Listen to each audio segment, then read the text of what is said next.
Hello and welcome back to this episode of Bloom in Blood. I am your storyteller of tonight's Chronicle, Gilbert Ramos, aka Ramos the Nomad. I have no announcements, and if I did, by the time this airs, they'll be spliced in between, hopefully expertly. If not, well, they'll just be like a hard cut, and that'll be hilarious. But without further ado, let's get to the people you're actually here to see, our players. And we'll begin over to my top left corner with Friday. Oh my goodness. Well, yep. Abby, I'm your local banana nerd, but tonight I am going to be your gargoyle with too much of a taste for the neighborhood cats, and I'm not talking about women. Friday, our pronouns are she, her. Excellent. Thank you so much for being here. You're always a delight. It's always a pleasure. Moving up toward my top right, over to Kaida. Hello, everyone. I am the Rissa Rave all over the internet, but tonight I will be playing Kaida, your friendly neighborhood Smeetsy, who may or may not have taken a chunk out of her coterie mate. It's actually fine. Pronoun she, her. Excellent. Thank you so much for being here. It's always a pleasure. We'll move over down to my bottom left corner to Lola. Hello, hi, I'm Luna, or Druid by Night. You can find me at Druid by Night on all the social medias, including on Twitch where I stream. And for this time zone and this game, I will be playing Lola Torres, the perfectly innocent, never done anything wrong in her life, Malkavian Primogen. That's not what the beast has to say, but alright, sure. Thank you so much for being here. It's always a pleasure. Moving down over to my bottom right, last but certainly not least, Remy. Hello, this is Astrus VTuber, or Aster. I am playing Remy, the Toreador Nephilim, who luckily I get to really show off a lot of my clothes with, so that's cool. But yeah. Excellent. Thank you so much for being here. With our players and their subsequent characters having been met, let's go ahead and jump into this episode of Bloom in Blood. We begin each episode, as we always do, with a recap. And again, one day I will, maybe I'll be cruel and assign somebody or ask someone to do a recap, but I'll take care of it myself today, because I have yet to do that. Last time we saw our coterie, they had begun to form their coterie. They arrived at Remy's location at his haven, and began some pretty intense conversations about the prince and the night's events at Elysium, where Lola and Danielle Abarca were announced as the new surprise primogen of clans Malkavian and Toreador, respectively. These conversations, they hinged on what some might call treason, but with everyone here sort of being of the same mindset that things were a little more mysterious and the prince was certainly hiding some things, this is how our coterie forms. This was interrupted by a phone call. Lola had received several text messages from her brother and from her ex, Nathaniel Vale. Taking the call, while the rest of them continued their conversations about what was interesting and what was strange about the goings-on of the Phoenix metropolitan area, Lola answered Nathaniel's call to let's call it what it is. It's Toxic X, asking where she is, who she's with, and giving the distinct implication that he had been following her, which Lola certainly picked up on. Nathaniel revealed that he had seen her or knew that she was with Remy, and asked if Remy could hear him. After a brief argument, Nathaniel had hung up the phone, saying that he had something for this little rose. Hanging up the phone, allowing Lola to rejoin her new companions, they continue the discussion about what is to be done about the prince and his secrets, and really the secrets of Phoenix in and of itself. With dawn quickly approaching, Remy invited the coterie to remain and stay at his haven.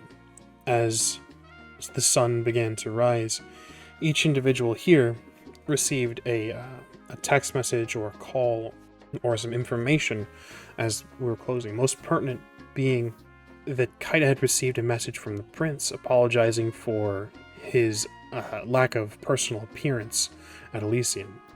At least, lack of personal conversation with Kaida. Second most pertinent, I think, would be the conjunction between Remy and Lola's messages, where there was a news story and a video being covered of Remy's Studio 145, an art gallery that Remy owned, catching fire mysteriously. Third most pertinent being that Friday had received a and a deposit into a bank account that had been opened up for her, skimming off of the Renaissance patrons, those people that were staying at the hotel. So Friday is not broke. Upon awakening, our coterie, the next night, began to gather and to discuss what next steps to take, either what lead to follow up or who to investigate first. This was interrupted by Che coming to visit Remy.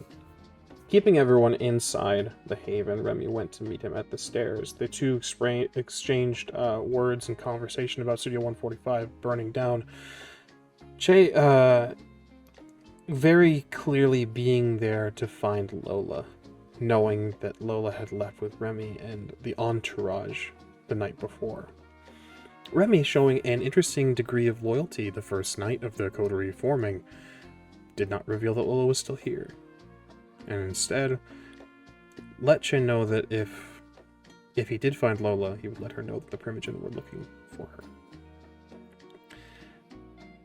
As Che was leaving, however, Friday, who had left to hunt, caught the tail end of a conversation, or the one-sided half of a conversation between Che and it appears to be the prince, as Che was speaking not as you would to a prince. A little less respect, a little more disrespect for the Prince of Phoenix, as Che told him to simply leave him be, let him tend his Elysium, and to send the sheriff if he needed anything else done that night. And that is where we pick up this evening, the same night, as our coterie regathers in Remy's Haven to decide what to do next and who to investigate first. The scene, I'll turn it over all to you, as you regather, perhaps in the same chamber where you had those conversations. The scene is yours. Oh yeah, conversations. So you know that gif of Donald Glover walking in with pizza and everything's on fire? I imagine that is what Friday feels like, having walked in, belly full, having just heard some very incriminating conversations between the Keeper of Elysium and the Prince, only to find that her friends are eating each other and one of the other is just standing in the Blair Witch corner. Indeed, that is something I did forget to cover. Lola had fed, or there was some feeding going on between Lola and Kaida. Please, Friday, continue. I apologize. No, that's a very important point if you ask me. Yeah. Just Friday walking, you will not believe it. I'm so sorry. And she just immediately begins covering her eyes. Kaida releases Lola's wrist and just licks it closed and gives a little wink to Friday. But she will turn to Lola and say, "Thank you. I appreciate it." Of course. There's like a lingering stare that she gives Lola before she turns back to Friday. Did you find out something? I'll walk in around this time too. Just absolutely behind everything. Friday, she's catching flies with how her mouth is dropped. Just wait, Che came over, right? That was Che, yes? Yes. He didn't seem too happy with the prince on the phone. And she's sort of nervously tapping her fingers together. I really don't know if I should say this, but he almost was talking to him like a retail employee. Like he was at a gas station and the sushi had gone bad. He was really upset. He also mentioned something about Elena. I don't know who that is. I've learned so many names in the past few weeks. Just that Elena should be sent over if there was something going on. And that was all I picked up before, well, that. That's interesting. Speaking to the prince disrespectfully, essentially? Very. Huh. Speaking of which, they were looking for you. I'll just kind of look over at Lola. Yes, I could imagine they have questions for me, and the Primogen are gathering, and I have to be there, and... Oh! Perfect. This night gets better and better. something about this particular investigation needing the Primogen as well, but interestingly, the prince never asked for your phone number. So No, there's he no way didn't. to reach you. No, he didn't. He didn't deign to speak to me after he declared my seat. Well, I think in that case, and she kind of starts to think for a second, kind of chewing on her nail. I think I want to. She finally has, like, after the ecstasy of the kiss, she's kind of relaxed. Even though she's still angry. But she kind of looks to the coterie. I think I want to call Nathaniel. I need answers. I mean, I know, Remy, you're not concerned about your things getting destroyed, but I am. Especially if Zoe and Roman could have been there. But they weren't. So there's that. I don't care about the past, I care more about the present and the future, and the longer you wait to talk to him, the more harm he might be able to do. Not to just my property, but to our livelihood in Phoenix. Yes, exactly. Why? Now, pull out my phone. What's up? Why did he attack Remy's studio? Well, when we last talked, last night, he, wasn't too happy finding out that I was spending time around Remy. Why is he afraid that you are Remy's now? He's always been incredibly possessive and jealous. Oh, that is his mistake. You are not an object to be owned. Precisely. That's an object. You know how more it of- is with bad situations. I mean, but you want to hit somebody, but you throw something at the wall instead. Oh no, I hit people. I have other people hit people for me. You know, probably not the group to use that analogy with, but I will keep that in mind. I want to insight check Remy. Lola decidedly doesn't say anything in this moment. You may certainly make a wits and insight roll, Remy. Your choice if you'd like to use subterfuge or persuasion, and you don't need to reveal which one you're using if you'd like. Sure. While this is happening, I'll pull out my phone. Okay, so Would this be out of composure? Yes. 4. Six successes. Remy, I'll allow you the narrative control to dictate what Kaida might glean from her insight.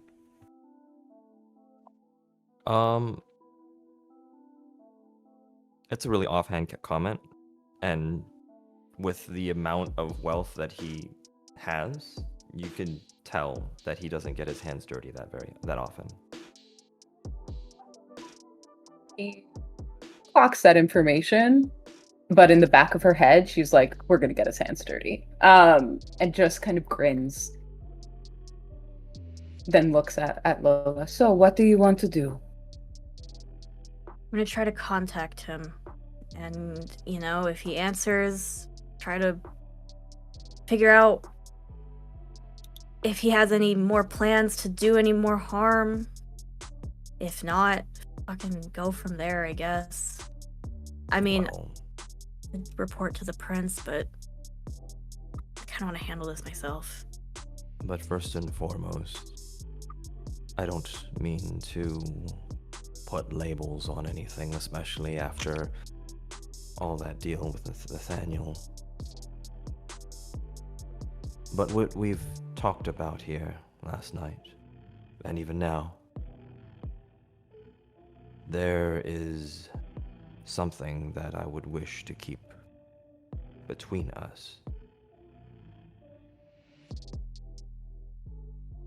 Well, everything that we've said, actually, but just the notion that we're here to make our livelihoods better as a collective.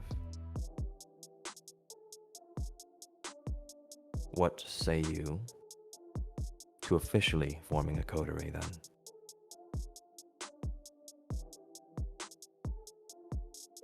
Friday's little frog eyes look like they're about to pop out of her skull with excitement, and her tail is involuntarily wiggling side to side as she's trying to keep herself contained. Yeah, I mean, that would be a wonderful idea.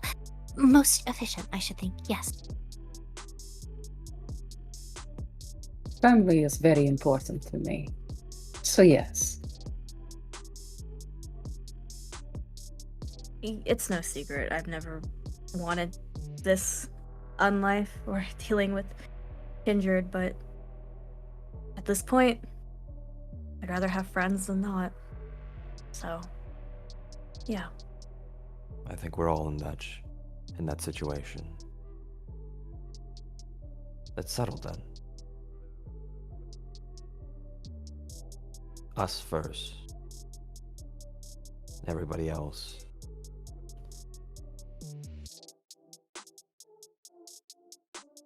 You I'll rise just leave it together. there. Us first. Always. Right. So, you want to find this man?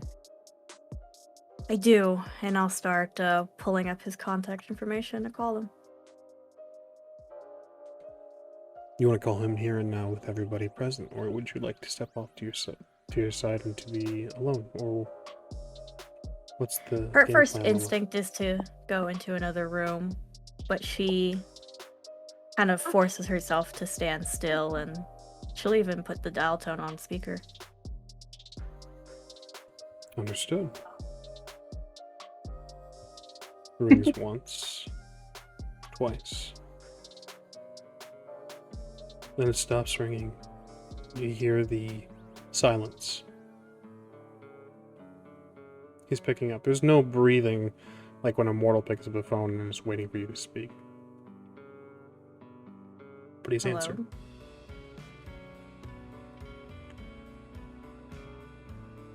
Good evening. Good evening. How was your night last night after your little crash out?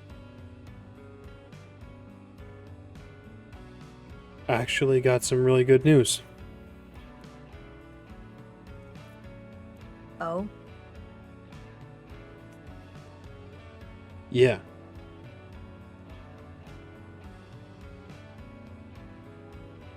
Well, I imagine it's the type that you'd rather, if you did want to share it, would you rather share it in person? I don't think it's a good idea giving your new job. Oh, you found out about that. It was only a matter of time. Yeah, There was same no time I to got my tell good you. news. Ah, well, there's no time to tell you, since you called me. And we're more concerned with other things. Yeah, I actually swung by the bakery to congratulate you. I'm sure that's why you did that. Where are you at? Leaving the bakery. Stay there. I'll be there soon. Oh, is there a scolding that my primogen wants to give me? Something like that.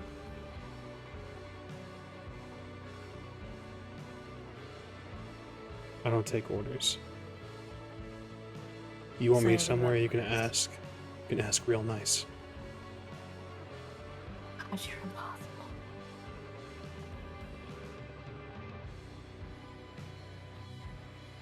And she pauses for a second. She kind of looks at everyone, kind of gauges their reaction to him being such a dick.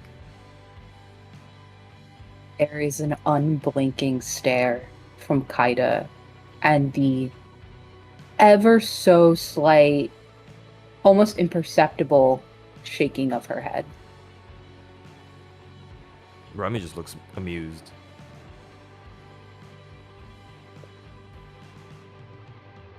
Yeah. Lola kind of clocks that from them and says, no, I don't think I'll be asking real nice. I don't think you really have earned me being nice to you at this point. Hey, Give have you me been on persuasion. TikTok? Persuasion? Go I ahead can and do give that. me wits and persuasion. As you do this, he replies and he says, "Yeah, I make a point to keep up to date with the news and the goings on in my city." I'm gonna rouse. 7 on a messy crit. 7 on a messy crit.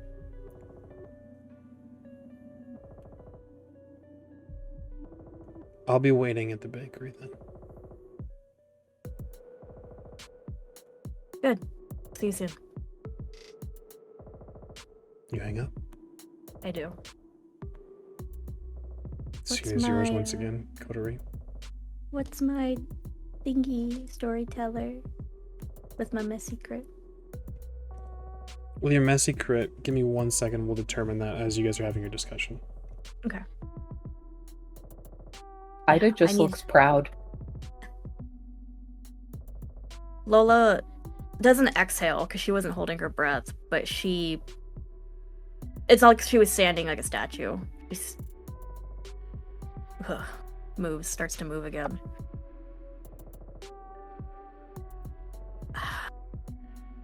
I guess, yeah, no, I'm gonna go over there. I need to change anyway. And I need to figure out what he's doing. I don't like... Good news to him is rarely good for anybody else. That's fair. Don't go alone. You want me to keep an eye on him for you? I mean, you all are welcome to join me. I mean, you should probably check out the bakery anyway. Kaida will nod, but then she will say, "It is interesting he called you my primogen. Any chance that he would take things so far as to join the tower in order to get closer to you?" Nathaniel's a lot of things, but a Camarilla dog, as he would say, he is not. Lola, I don't know. Dogs. Yeah. Lola, the result of your messy critical, as you're having this conversation, you're going to be suffering your clan's bane, which, for mechanical purposes, it's going to be suffering a dice penalty equal to your bane severity for the entirety of this scene for one category of dice pools, physical, social, or mental. In this case, we're going to call this mental. So you, what is your bane severity? I believe it should be a 2. My clan bane, I took the alt bane. Are you talking about my clan compulsion? Oh no, you okay? You have the alt bane then. Yeah. Can you do you tell me your alt bane? Yes, basically using discipline powers within the close proximity of mortals scares them, and any social interactions other than intimidation suffer a dice penalty equal to my bane severity. This is not masquerade breaking, but the dislike remains for the duration of one scene. Okay, we'll keep that. We're gonna go with your clan bane. In addition, while you're having this conversation, so keep that in mind for mechanical purposes. While you're having this conversation, though, there's a whisper that you hear that isn't normal. It tells you, it's in your ear, it's like the beast, but not quite. And it says, "Can you hear me? You and your broodmate finally going to find me."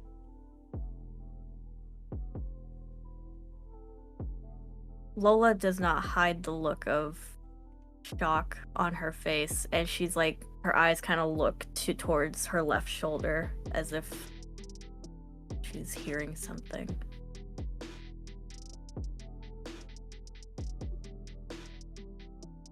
Are you all right?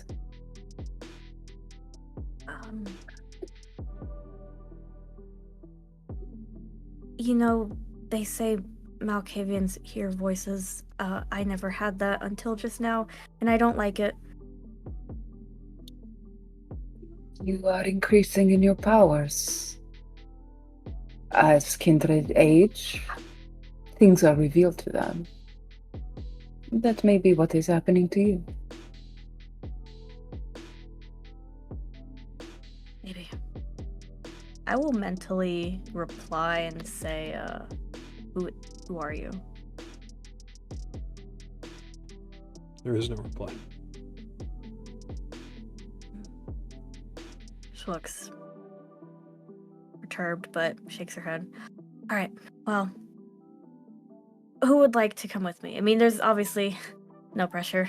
I just want to get this handled before I... While anything else. I would love to be there for this particular situation, since it is my gallery that he burned down, I think there's more pressing matters for me. Of course. Friday, you can go with Lola. Watch her back. I will go with Remy. On it, ma'am. Yeah. I wasn't able to hunt with you. Maybe you could back me up. And I'll make it up to you. If Stone could blush, she is just a wide, fat-toothed grin. Of course, trust me, he won't see me like you saw me. And she gives you a big frog wink. Both eyes. Where should we meet back up? Before dawn. Reconvene and everything. If you need a place to meet back up, my haven is always open to all of you. Perhaps if there is still hours in the night, you intend on seeing the prince, Lola? Yes. What I tell him depends on how this next conversation with Nathaniel's gonna go, but yes. Okay. Why don't you send one of us a message, letting us know how it went, and we'll meet up there. If it is too late, then we will reconvene here. Perfect. Remy, do you mind if I borrow some clothes? Of course. She's gonna go Watches shopping everywhere. in Remy's closet. Yeah, she goes shopping in his closet, pulls on a pair of pants and a loose-fitting top. Fine tastes. Yeah. I think is very clearly, easily remarked at. Remy holds fine taste. The fabrics themselves are certainly not something you'd find at a store here in Scottsdale even. There's really only a couple of the neighborhoods. Scottsdale is not perfect. Let me make this very clear. Scottsdale has its like more dangerous neighborhoods, but Northern Scottsdale is really, really nice. These are clothes that are outside of the range of the people that live here even. Yeah, she's in there for a minute, looking at all the nice clothes. She does eventually put on the outfit as described. She checks the label. She's like, okay, Remy's got money. And she slides on the clothes, and she will reappear. Ready when you are. Ready? Shall we? Absolutely. Do you want me to? I don't have a license, but I am pretty good behind the wheel. She was gonna say, I'll call an Uber, and then remembers, and then she turns to Remy. Well, you could, and I'll just kind of wordlessly, almost like a little bit embarrassed, because now it seems like there's just a little bit too much of this going on, where it's like there is extravagance and then there's extravagance, and I'm going to just take them over to a small not so small part of the house that's just a garage. Besides the supercar that he drives, there are just a few vehicles that are just simple civilian vehicles as well. But it's just, I have people that drive these for me. If you need one of them. Sure. Yeah. If that's okay. Lola is very obviously trying very hard to not think that there are strings attached to everything. As a continue, please. Oh no, so she's just a little nervous asking to borrow one of Remy's cars. Very clearly. Yeah. As we get into that feeling, Remy, you said less extravagant or more normal vehicles. Is this less extravagant by, say, my tastes, or is this less extravagant by Remy's taste? Is this like G-Wagon Escalade, or is this more of like, hey, there's a Corolla parked here? Oh yeah, no, definitely it's by Remy's taste. It's definitely there's an SUV, like there's a like an Escalade, or there's like a large Cadillac SUV.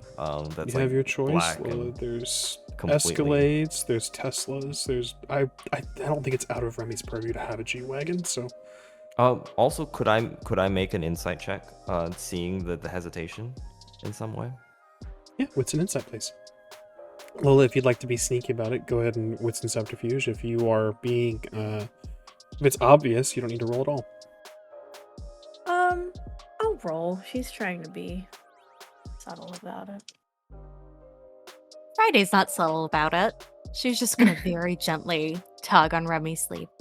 Do you have like a towel I could put down? I want to mess up your seats. I'm sure the upholstery is very nice.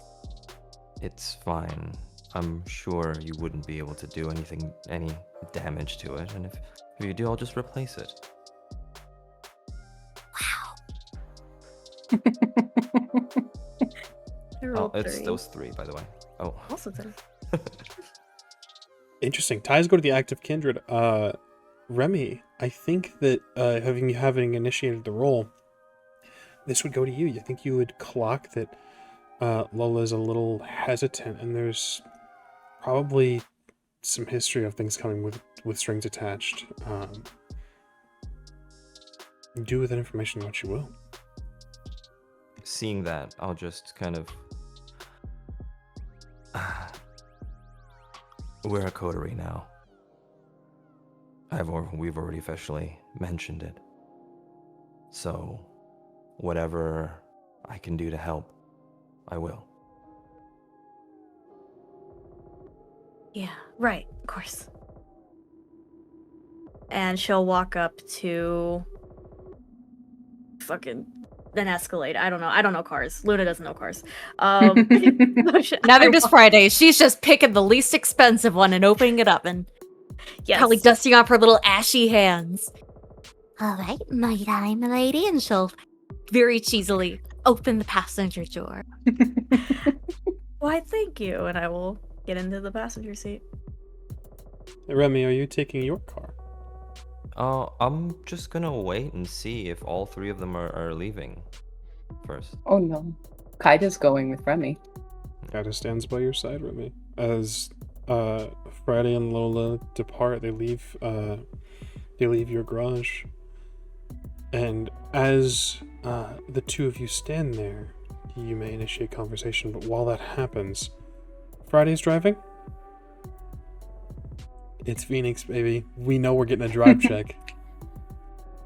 Dex. Alright, so am I rolling alongside drive? Alongside drive, I'll give you a choice of either dexterity or composure.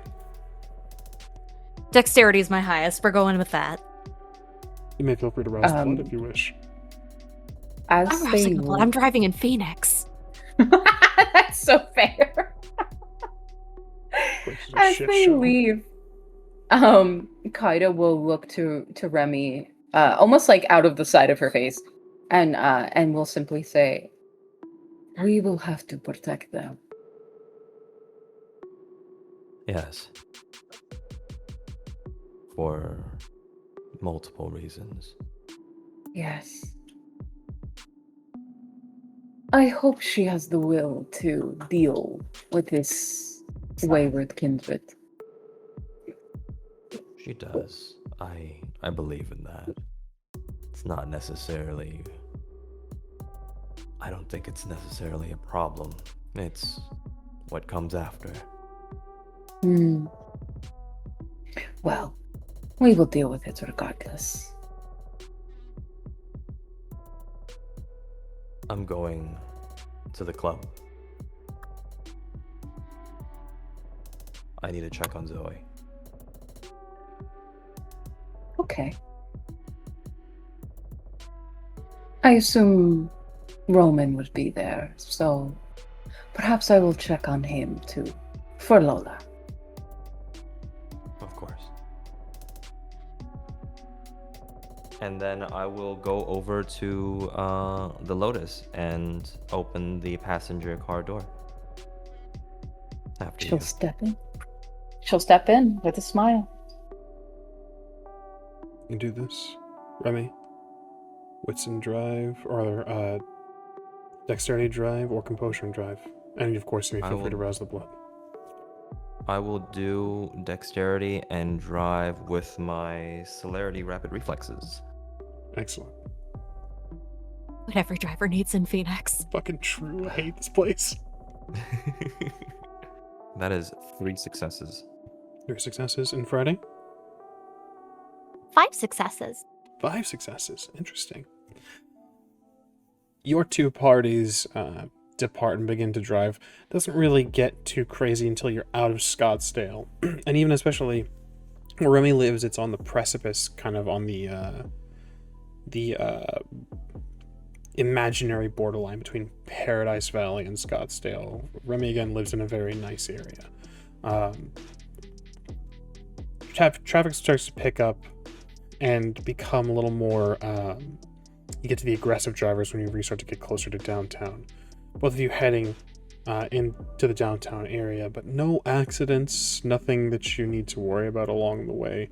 One day, there will be a one success or a bestial failure, and then we'll have some real fun with it. But that day is not today. Or at least that drive is not this drive. And we'll begin with who left first. Lola, on Friday, you arrive at Lola's Bakery. Midnight Oasis. And even from here, Lola, it's difficult to park. But as you drive by, you see the open window and the glass of your bakery. And you see inside. You see Danny tending to some customers. As well, you see Nathaniel having a conversation with Roman. Roman's laughing, and honestly, so is Danny. They seem to be having a good time. The customers seem to be in on the joke as well, as they're starting to kind of do that backwards walk as they continue the conversation with smiles as they begin to leave. And Friday, you drive, looking for a place to park. It's not terribly difficult. It won't make you make a check or anything for it, but Lola, there is a distinct clock of who is in your bakery for the few seconds or moments that Friday does need to find a parking space. I'm gonna get in the back so I can just slide on the wall. Was that who I think it was? Yeah. That's some real weirdo behavior. So I'll be right behind you. I know it's technically illegal under, the laws of the Camarilla or whatever. I will punch his throat in for you. I mean it. She was very, steely, but with that, she kind of cracks and she looks at Friday. Thank you. I mean it. I mean, look, he didn't treat me like I was a circus sideshow attraction. It really is the least I could do. And with that, she is going to take the key out, activate Skin the Chameleon as she hits the asphalt. And just before she vanishes into nothing, she just gives big ol' wink to Lola. Best of luck. I'll file that comment about not treating her poorly away for later. And walk into the bakery. She looks pretty serious. You walk in and the customers are gone, and Danny is kind of leaned up or back to the wall, and Roman's sitting down on one of the little makeshift, or not makeshift, but one of those small tables that you would have for the cafe portion of the bakery. And you come in sort of mid-story as Nathaniel's speaking with his hands and says, and then we were almost hit on the I-10, but, you know, Lilith's a good driver, or was back in the day, and then as you come in, the air doesn't change. They all kind of turn, and everyone's eyes light up.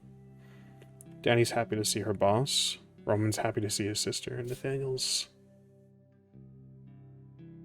happy for some reason.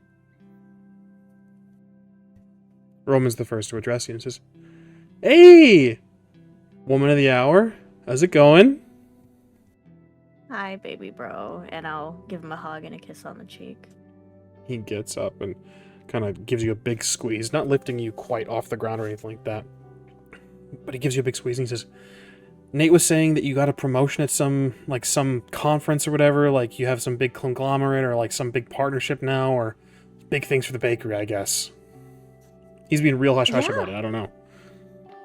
Yeah, no, big things happening. Things moving along, you know? Danny Trying to kinda keep...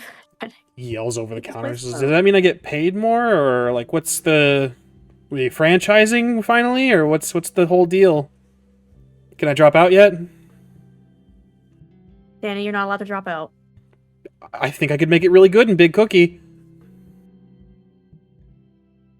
And she laughs, but she's clearly like trying to not be uncomfortable, trying not to stare down Nate. And she says, what did Nate tell you actually? Nate's the one to chime up as Danny begins to speak, talking over here. He says, "I just let him know about your new partnership, your new sponsor. That's all. I didn't want to give them too much of the news, but I wanted to swing by and say congratulations." And he goes over to the counter where people would pick up their orders and pulls out a little bouquet of flowers, little bouquet of forget-me-nots. It's a big day. Oh, those aren't for me. Oh, you know they are. Right, just quietly in the corner. Oh,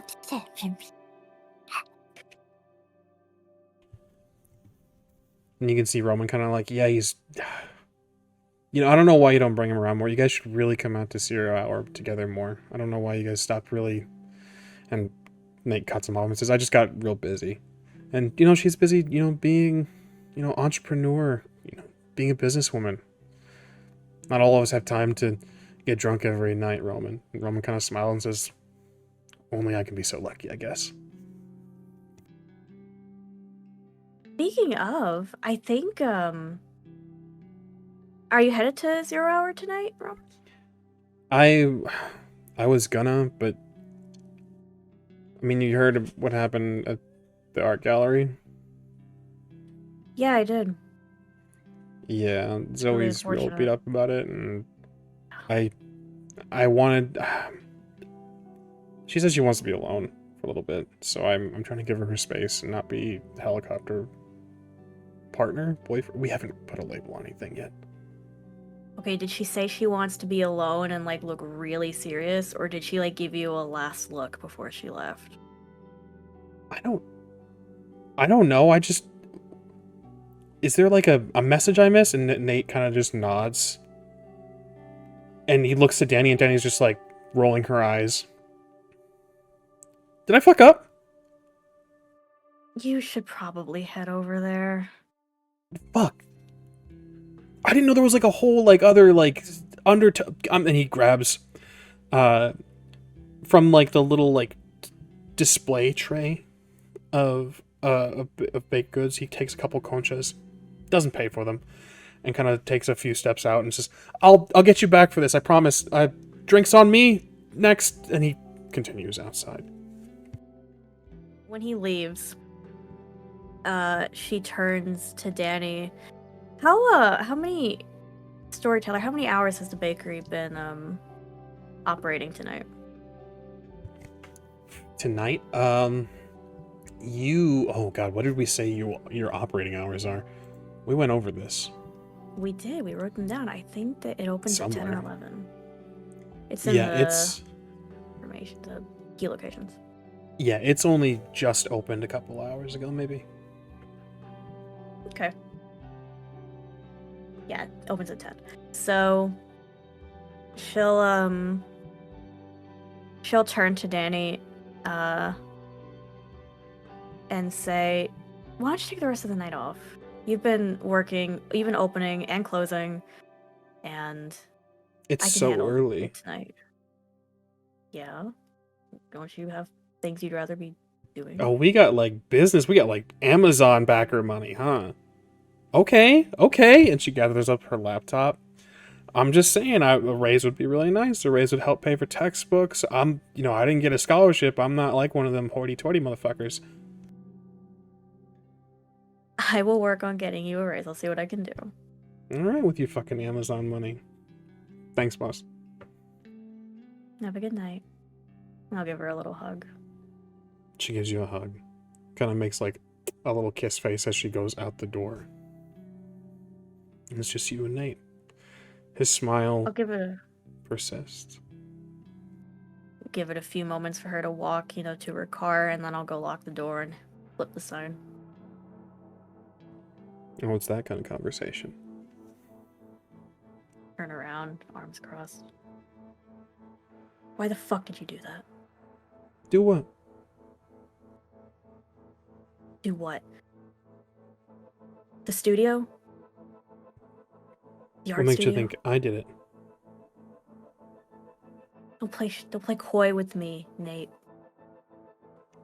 I only sent a video to my Primogen, letting her know that something has happened to another valued member of our community. Okay, we'll unpack that in a second. But you don't think it's suspicious that this happened after you said, "Oh, what did you say? I got something for that little rose." If I was going to make a move against Remy, it'd be a little louder, don't you think? Louder than burning a building down, setting up a beacon for the SI? A beacon for the SI. What makes you think it wasn't them to begin with? He's been here longer than you and I both. So what makes you think that he didn't slip up finally? Because I have reasonable suspicion to believe that you felt slighted, jealous even, and tried to make a point. I've never been coy, or never hidden my feelings about how I feel about you. Of course I felt slighted, of course I felt jealous.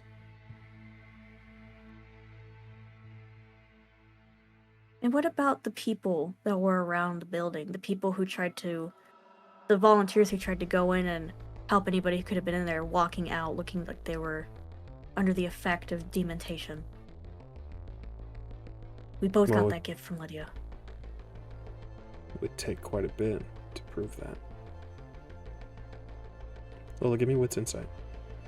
I was gonna ask. I'm gonna rouse blood. I get Friday, hunger. while this is happening, where are you and what's your thought process while you're hearing all this? Friday has, much like a chameleon, very slowly followed Lola to the building, inching along the walls, to the point where I imagine she is sitting right behind Nathaniel, to the point where she could make eye contact with Lola if Lola so desired. Understood.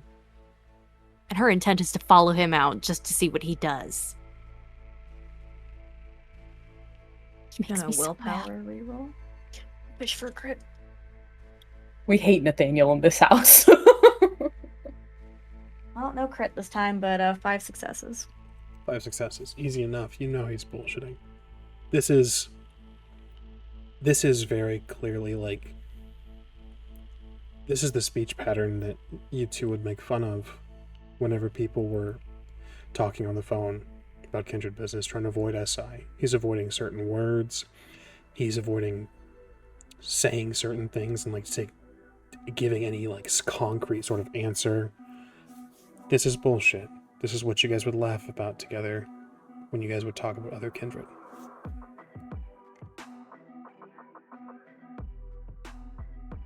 You know I could call the sheriff here, right? Right now. That promotion really going to you, huh? I could hold you here. Make it to where you can leave. Get the sheriff over here. Bring her. You, me, and Elena go way back. This was her domain, if you remember. Yeah, I don't think she'd appreciate you burning a building down in it. I don't think she cares. I don't think she really cares. Especially not with how things have been going in Goodyear and now things popping off in Mesa. Or did you not hear? There was another building burned last night. Apartment complex. Down in Mesa.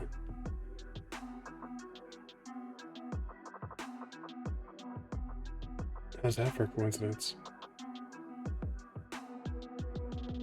Can I roll? So this is kind of a stretch, but I want to roll streetwise to kind of, since I don't have politics, to glean, to make an educated guess as to whether or not Elena would go easy on Nate. No roll needed. Elena was no nonsense. Elena was, especially with the SI, Elena was very much on top of her shit and punished people very much accordingly. If they were a threat to her domain, she didn't just see it as a threat to her domain, she thought it as a threat to her people.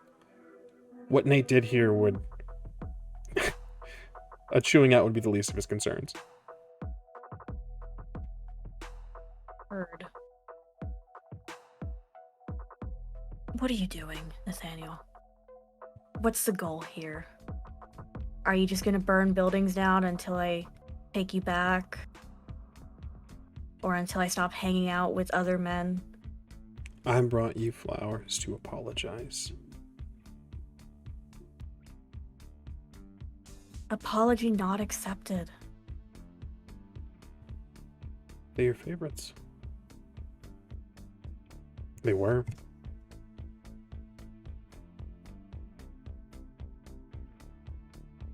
You used to tell me how you hate roses. When someone wanted to apologize, that was like their go-to flower. So I figured I'd get you your favorites.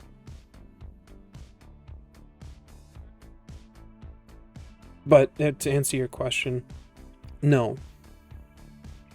I didn't have anything to do with Mesa. That's something I think that the prince is dealing with. We had a breakthrough while I was away, on my crash out, as you called it. I'm gonna... Storyteller, I want to do something.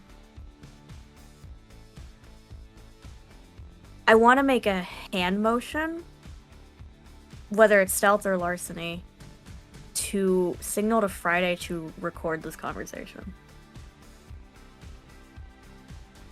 Friday, would that break your obfuscate? I know that yours works a little bit differently than what we're used to. My obfuscate will not break in an obvious way, but the wall is going to look like it's moving. His back is to you. Let's call this... As long as just keep him focused. Yes. Yeah, let's call this... Let me grab a sheet open because I need a wits insight from Friday, and then a manipulation... I'll give you your choice. Let's call it manipulation stealth, actually. Okay. You may feel free to rouse the blood. I'm not going to. I'm at 300. But the hand motion is I'm gonna kind of like turn as if I'm like got my hands on my hips and I'm like thinking, but I'm gonna like slightly tap my phone that's in my back pocket. Understood. So manipulation and subterfuge, or stealth or subterfuge. Which one was it? Stealth. Oh, I'm sorry. Subterfuge is actually a little. Let's go with subterfuge. That makes a little more sense. Okay. 2 successes on my end. Again, almost another crit. 4 successes. No, 5. Sorry. With that, to peek a little bit behind the curtain, Lola, your role is to make sure Nate didn't catch that. Friday, your role is to catch that. Friday, you're able to catch the motion, to understand the request. You may certainly do so if you wish. Lola, he doesn't seem like he's Lola, noticed. you're just gonna see the wall. Lola's gonna see the wall kind of like, you know that effect like in a video game when you're hallucinating or nauseous? It looks like that. You can faintly see the outline of a hand and then a phone appear out of nowhere. Clicks on, slides back into that smorgasbord of nothing. Lola's definitely not looking past Nate, but like she can see, behind him. What was the last thing he said, storyteller? I'm so sorry. They had a breakthrough. The prince is dealing with something in Mesa. That's what the fire was all about. Yeah, who's they? I told you, it's not just me that's following things up in Coterie.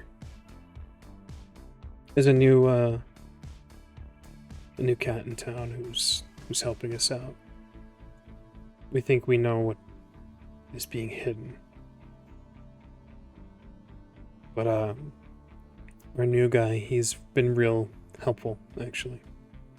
His name's Julian.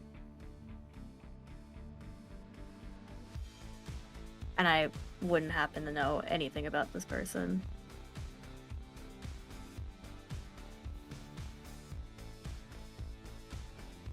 I'm gonna say no.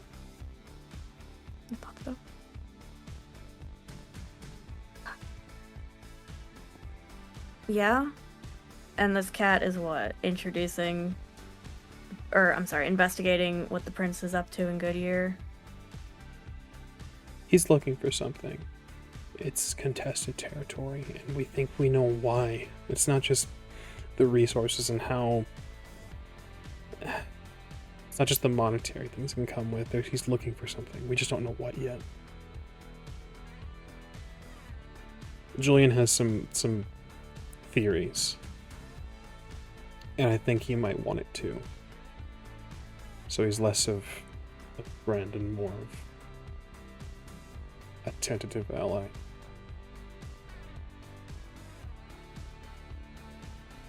Was this your good news? We think we found it.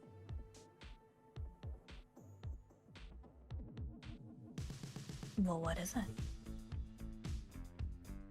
That's the issue. We don't have a full scope of it yet. And I don't think we're going to for a while. We at least know where it's at. There's an SI compound that it's being held at. We're trying to figure out how to get it. How big it is, need further information. We need to know what we need to load off first before we can make our move. And the end goal is what? Incriminate the prince? No. We're going to lure him out. Just like Tio did with the first prince. And we're going to kill him. I told you. I told you. This is our revolution. Just like the Herrera had his, it doesn't end until there's blood spilled.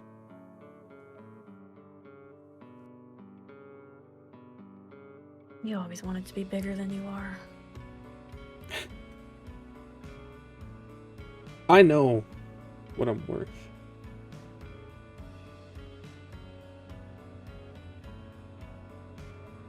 And baby,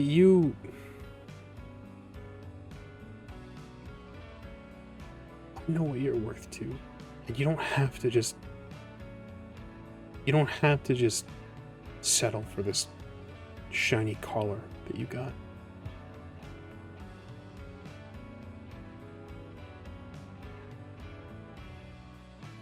Primage is another word for captive.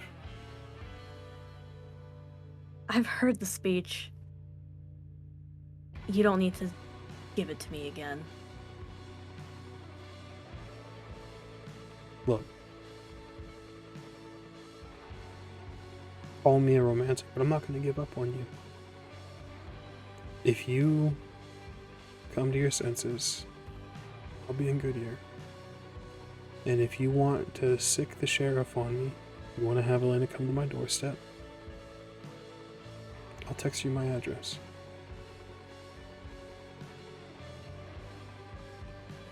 I hope I see you soon.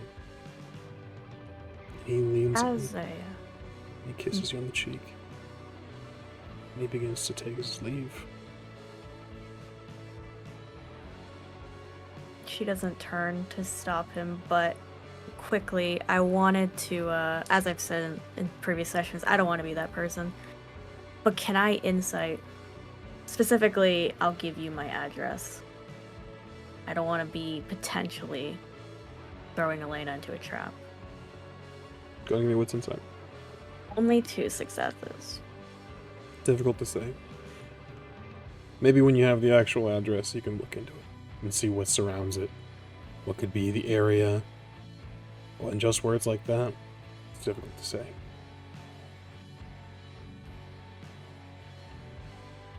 She'll let him leave. And it is just like that, it is just you and Friday here. But Lola, if any passerby, it's just you in here. At least until Friday makes herself seen. The wall's gonna shift and morph once more. A hand half concealed, half blending into the table is gonna be put onto the table. The phone is left there. It's Fridays. It's covered in stickers and cracked horribly. And just making sure that he leaves, you just watch as the tile floor warps and shifts as Friday makes her way behind him. And Lola, as a note, you don't need to rely on the subtle distortion that happens when Friday moves. You, last session, discovered that you have the ability to see, if you so choose. She does. Seeing the floor warping, she remembers her new ability, as she really forgot. It's so new, and I'll activate Sense the Unseen. Friday's making a stank face. That's all you need to know. She is Nosferatu creeping across the floor and is just... Crawling like a lizard, Friday departs, following behind Nate. How far would you like to follow him, Friday? About a city block if he doesn't get in a car, till he gets in his car and I see it get off the block. Mm-hmm. We'll get back to what you see very, very shortly, Friday. I'm going to quickly jump I don't over. like that. Jump over to Remy and Kaida as you arrive at your destination. Zero hour has not yet started, but as Zoe's last text had said, she's starting a little early on her own. Yeah, I'm gonna walk in and I am going to, I think in this moment, do just activate awe as I walk in, to, like, I'll walk in through the back. I'm like driving. I'll drive to the back and then walk in through the back, but I'll activate awe specifically. And with that, I will also just use Melpomene as I kind of talk, seeing in the back the back area, and just be like, Zoe, are you in here? You make your way in, and Cup Runneth Over has been open for, again, a few hours.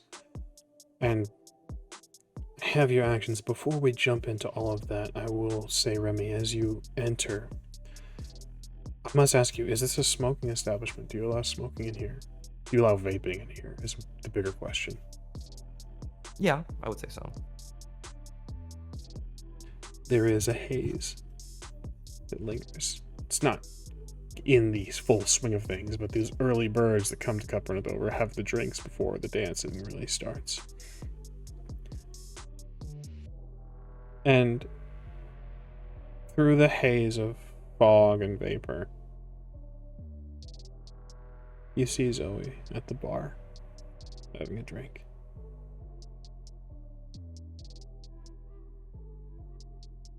But something shifts.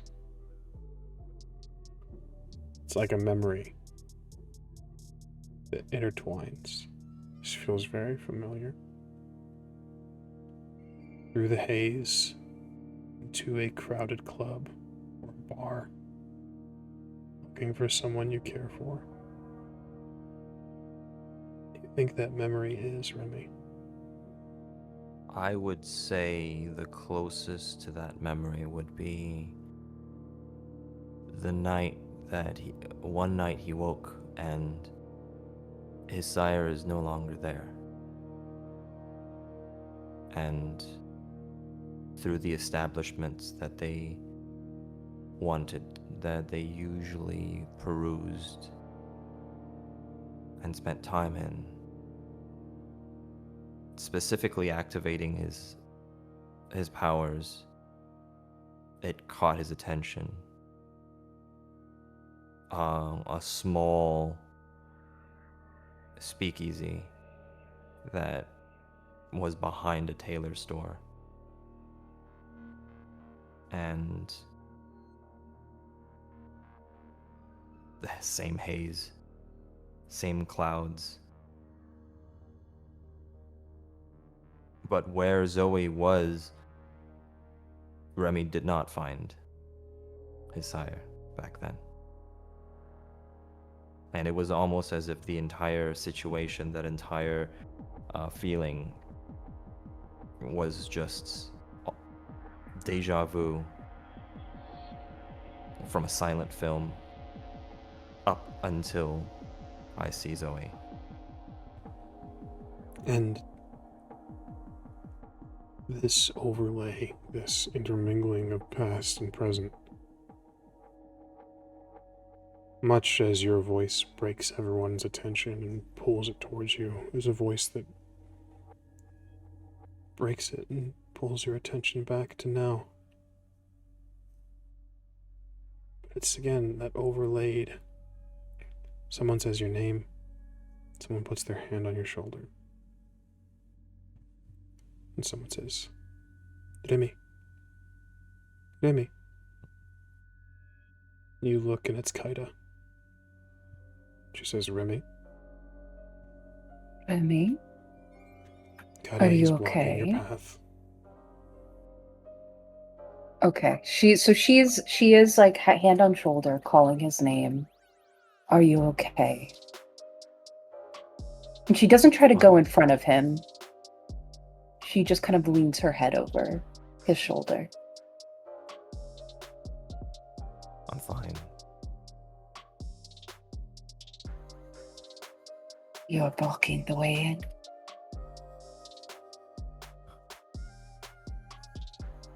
Regardless, sometimes you live long enough, you don't know whether or not memories the memories don't stay away.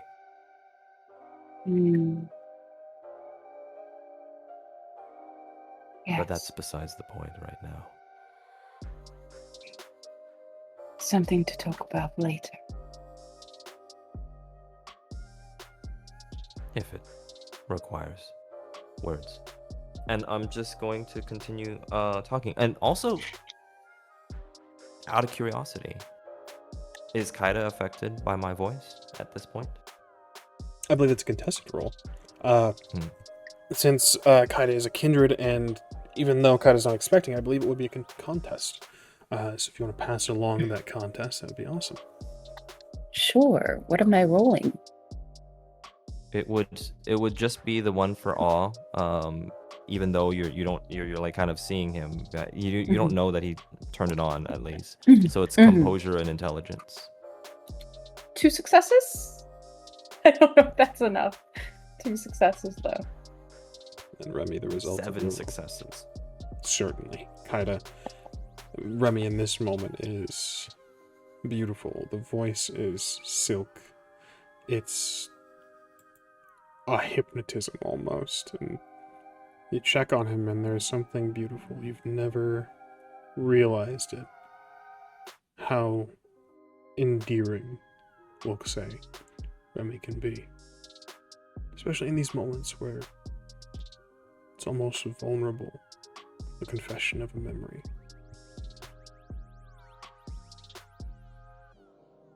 Physically,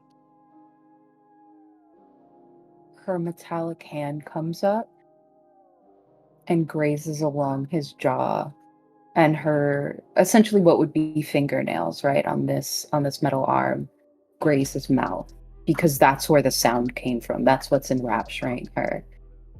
But her face takes on an almost maternal look. And there's a softness there and a warmness there.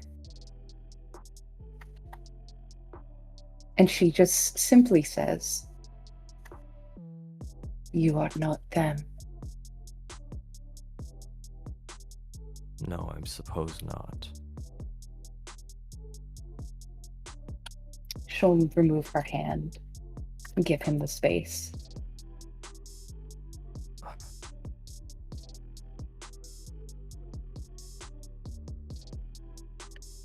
I have a little bit of a pause, remembering that there's the effect that I have. And I will just continue moving towards the area where I see Zoe. And is she sitting alone? She is. I will just sit next to her. As a note, Kaida, she's going to sit at the bar, but give the space necessary. I think she can still sort of overhear whatever's being said, but she almost becomes like a ghost behind him and goes into like full observant mode. And not just of like Remy and this conversation he's having with Zoe, but she's surveying the club and becomes almost like a watchdog in this moment.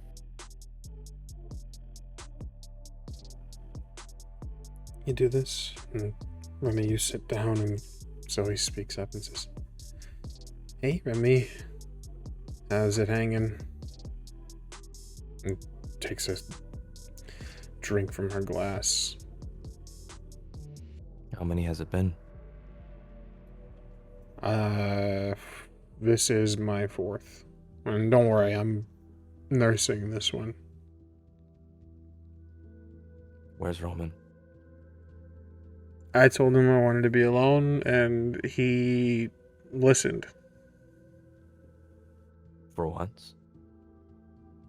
Yeah. In the worst time possible. Isn't that weird? Isn't that weird? Like, you'd think, like... I mean, I know we're not, like... We're kind of exclusive at this point. I mean... We're still, like, open, but it's like... You know, I think that you think he would catch on? You know? But, God, he's so dumb. He's like a golden retriever. I mean, you'd really like him if you actually, like... You know, fuck, you should play catch with him. That'd be funny. You guys at a park, having him go play fetch. Yeah, I don't think that's gonna happen anytime soon. He's Well, sweet. He's just a little dumb. did you ever like him for him catching all the little hints? No, I think he's authentic though. He wears everything on the front face. He's just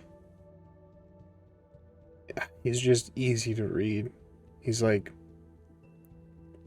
there's not, I mean, I don't, and I mean this so nice. There's nothing else to him.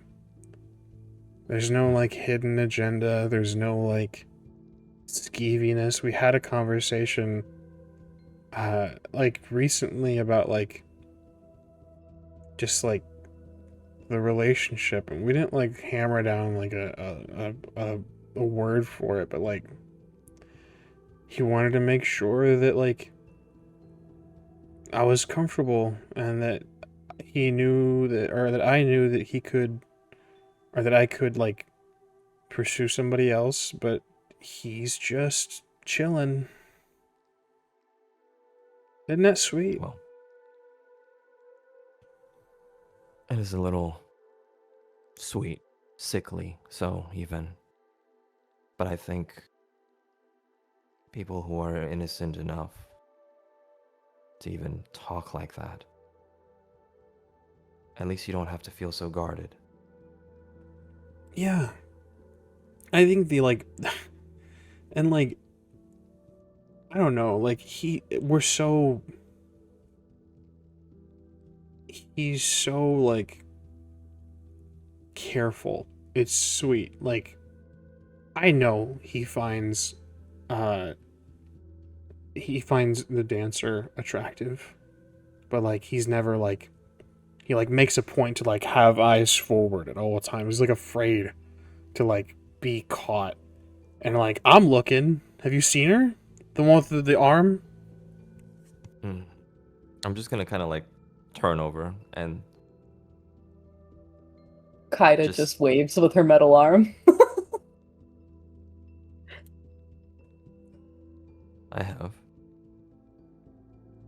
Yeah, and he's like, I think he's like fighting every instinct in his body to like ask her to be our third, and he's like trying to be like this sweet little monogamous little puppy dog, but like I know he's looking. Whatever, man. It doesn't. The point is, it's just sweet that he's like trying to be like so tame. It's cute.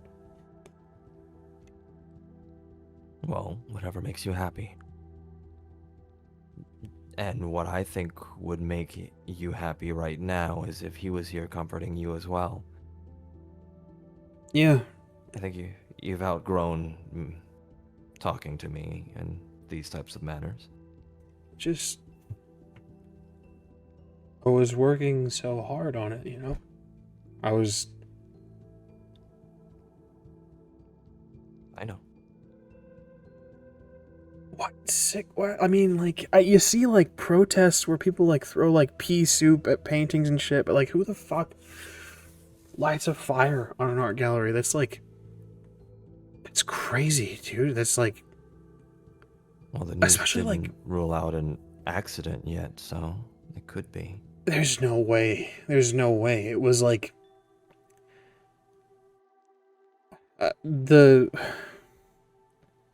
unless, like, God hates me, which isn't entirely, like, off the table, our sprinkler system didn't go off. Our sprinkler system didn't go off, and there was no, like, signs of electrical, and we just had the inspection last month. We did. There's no fucking rhyme or reason. And the way everyone was acting, everyone was just so fine. I think they thought it was like a part of like a display. Like they thought it was like some sort of statement piece. But like, and like people were just watching. Like people were inside just kind of watching as if it was a display. And that's not I don't know. Where were you? You were nowhere I close to the fire, were you? No, I was here. I was with Roman, and they're just, I don't know. There was this guy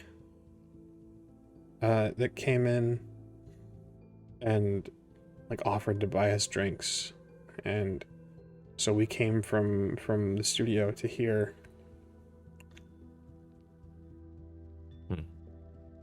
What did he look like? He had braids. He wore like a, I know, like it's fall, but like he was wearing a jacket, like a coat. Um, Lighter skin, black dude, really pretty, but like in like a soft, babyish kind of way. Hmm. Like a, I don't know. He was real like charming, and Roman seemed to know him.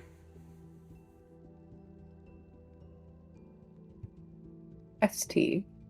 In overhearing that, does that sound like anyone that perhaps has passed through before?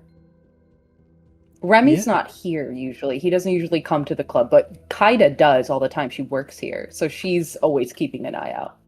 yeah. He's not a regular. This guy that he's describing, but he has come in every once in a while, and they doesn't really like watch the dance that you give or drink. He clocked that he was kindred a long time ago. He's doing kindred business here. Meets with certain people, passes a couple notes, and then leaves. Okay. Kaida just taps with her metal arm, just taps twice on the countertop. And though they don't know each other well, I think Remy is intelligent enough to know like Kaida has information. Yeah, I'll just kind of put a hand back on the counter as well. Also, just out of curiosity, um, with the description fitting like kind of fitting Raoul in a sense, would Remy kind of have that in his mind as well? I would say, kind of racking your brain a little bit. Um, Racking your brain a little bit. This could be Raoul. More likely, it is Nathaniel.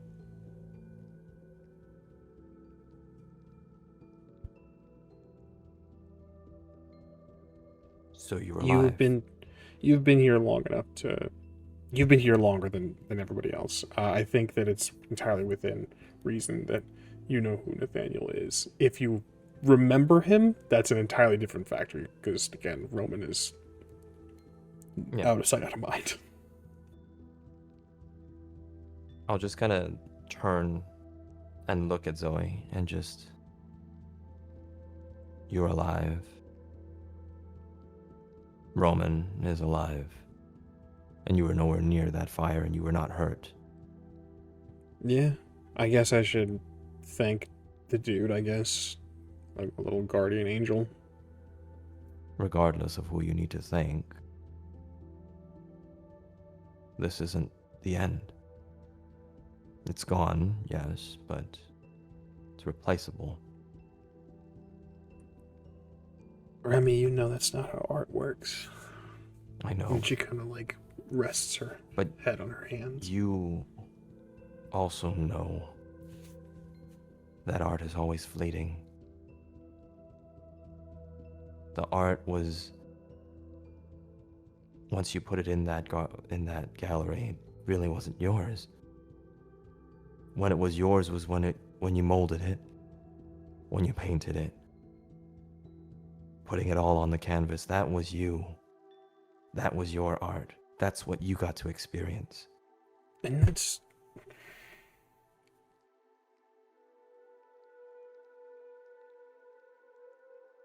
I've never had somebody.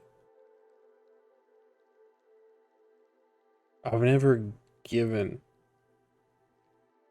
like this and then had someone just Destroy it.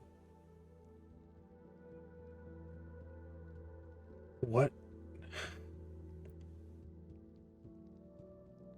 Like, what? You're right. What? It wasn't mine anymore, but if you give something like that to somebody and they just burn it, what does that mean? Nothing. It's not supposed to mean anything to you. And it shouldn't. The more you rack your brain about it, the more confusing it gets. The easier it is for you to fall into a hole where, simply put, Zoe, to them, you might not even be that important. And is that a bad thing? To not be important to some lunatic that decided to set fire to perfectly wonderful art? And she kind of just breathes deep, blinks a couple times, and Remy, you know the body language. She's going to tell a joke. She's going to try to diffuse what she feels. And she does. She kind of points, glass in hand, and she says, "So you think it was a lunatic too?" Does it matter what I think, though? Zoe, what I'm trying to tell you is, as long as you're here, and as long as the people that care about you, and do find that you are important in their lives, as long as they are here, those are the things that matter.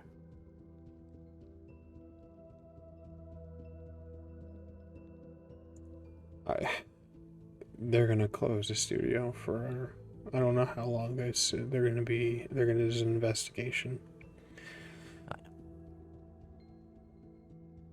Working through it, I have people on it.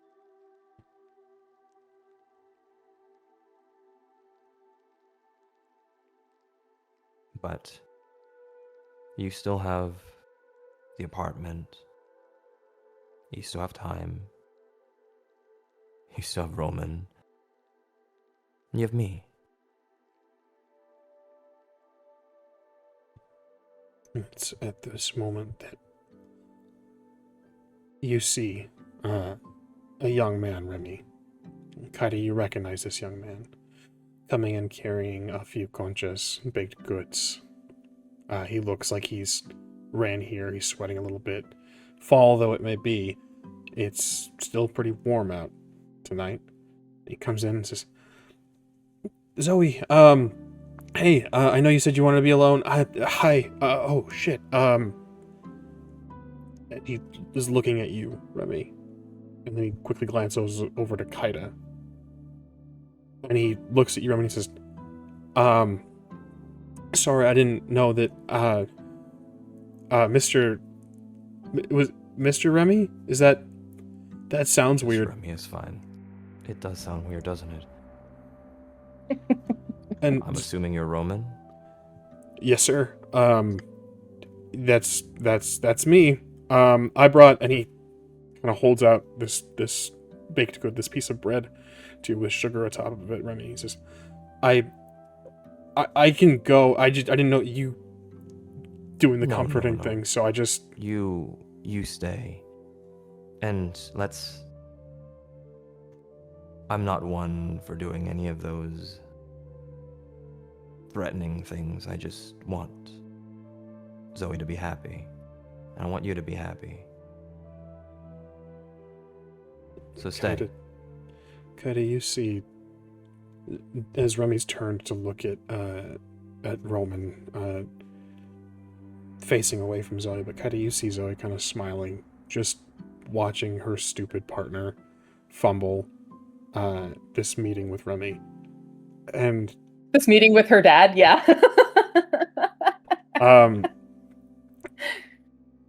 And she kind of just is just watching this happen. And Roman kind of steps up and says, "Well, it's good to finally meet you. you're difficult to like pin down. You're kind of everywhere and nowhere all at once on the row. Yeah, well, when you're trying to make a business out of everything, it tends to be that you don't have a lot of time. I totally get it. You know, I'm working on a lot of iron in the fire. You know, but that's not important. He kind of looks over at Zoe, who's just kind of like shaking her head, and she kind of like, or he kind of like pushes the rest of the bread in front of her and says, I don't know if like tequila pairs well with this. Really, it's like sweet bread. And she kind of just smiles and says, "Thanks for stopping by, Mr. Remy." If you don't get the crumbs on the bar, it's already hard enough to clean. You can head over to the back room if you need to. You have the key.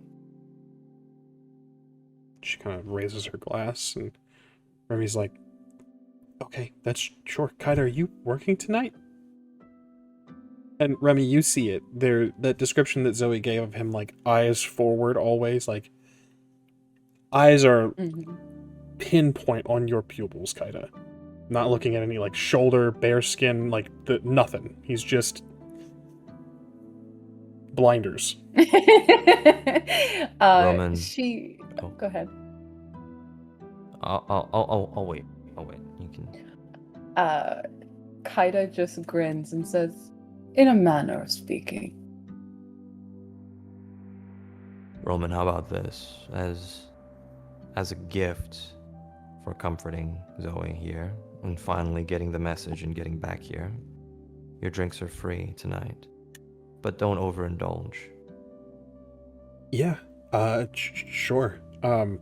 Thank you, Miss Remy. See you two later.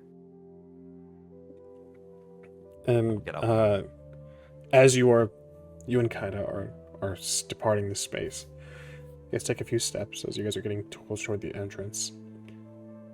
There's an interruption of sort of Zoe just calling out one last little dig, and it says, "3 cheers for Mr. Remy." And Roman, frozen, doesn't do the whole hip hip thing, but you can hear her alone sort of hip hip hooray and cheering as you leave. Kaida's lips twitch because she's like, "Don't laugh." She's like, "Don't do it. Don't laugh right now." And then if you look over at Remy, he has a grin. He has like a slight grin as he's walking away.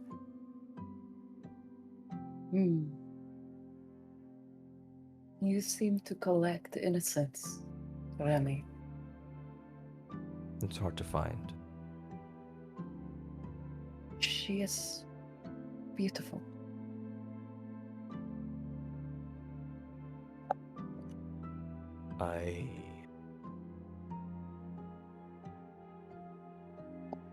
Art wasn't the first vice that I dealt with. I wanted somehow some way to get myself ahead in this particular life. And, well, not by my hand, but getting into certain illegal substances makes you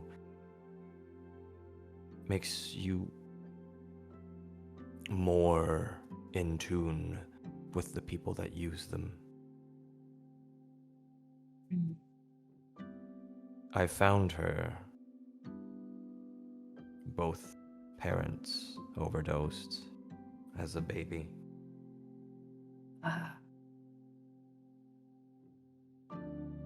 So you are her father. In a way.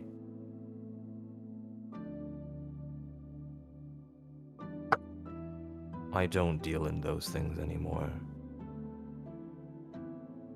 There are many other vices that need perusing anyways. In a garden, everything serves its purpose. That was simply a tool for a time, as you cultivated yours.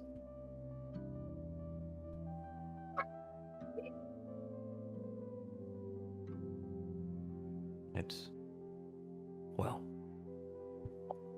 another story for another time.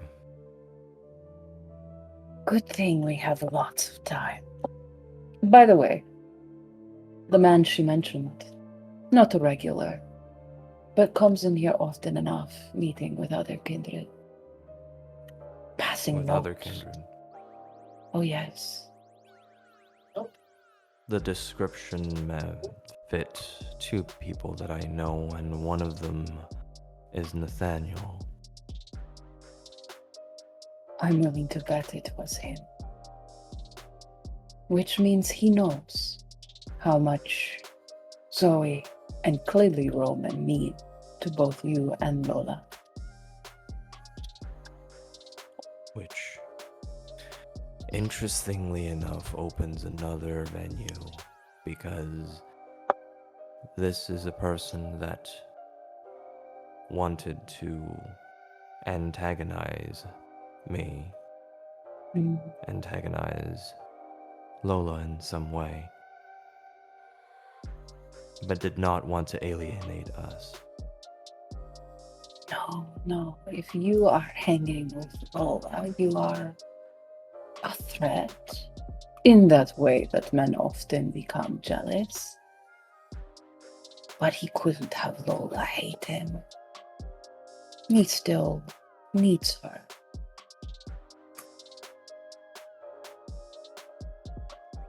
Something tells me there's much more behind the scene with that one.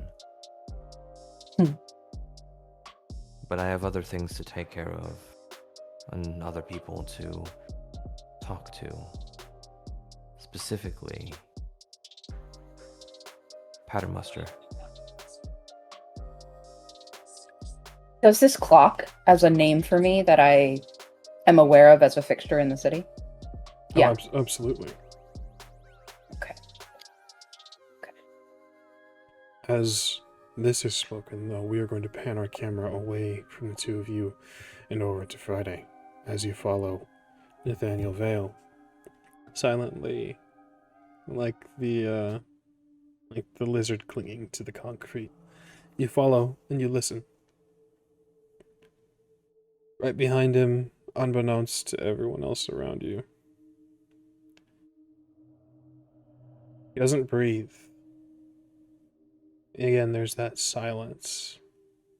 It's different when you follow mortals. His phone buzzes. He doesn't stop, but he takes a minute. Kind of looks around and takes a left down an alleyway between two buildings. Nothing terribly narrow. When he answers the phone, he says, "What'd you find?" "Now, give me a wits and awareness roll, Friday. So let's see if you can, how well you can hear what's happening on the other end. You'll get his side of the conversation pretty easily, but let's see if you can pick up the subtle nuances from what's going across the phone." I've got 6 dice for this, but I'm rousing the blood. I've gotten lucky both times tonight, so here goes. All right, I'm gonna get a little hungrier, but that's fine. I'll take 7 over 6 any day. Bringing you to what level of hunger? 2. Understood. Well, immediately it's a crit, because I just rolled 2 10s, so that's crit, 2, 3, and crits count as 2, so that's 5 on a crit? Crits count as 4 if they're paired. So if you have 2 10s, that's 4 successes. Nice. So with 5 successes, what you hear is Nathaniel saying, "What did you find?" And a voice over the phone, kind of jovial. There's an accent to it, a little bit of sort of an Eastern dialect, a thinner voice. Says, "My hunch was right. I think they were... Oh, what do you call them? What do you call them when you talk on the phone? Believers. Knight says, I need something a little more clear. I think that our phones are fine, Julian. He says you can't be really too careful, but they followed the father. I think the rumors are right. I think Mesa's where they're holding them up at. Are you sure? I think so. There was a lot of iconography. I think even a book. I'm heading down that way. Just be safe. There's a lot of activity over there. Will do. I don't think there's, after such a big raid, I don't think that they're going to hit this place in a long time. I think they're going to let people settle back in. We'll see. But I'll meet you over here.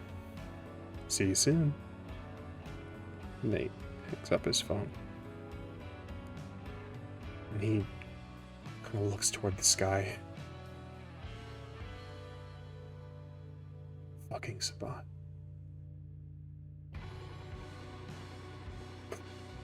Got you now, you son of a bitch. And he vanishes into darkness. And that is where we're going to take our break. We'll see you all very, very shortly.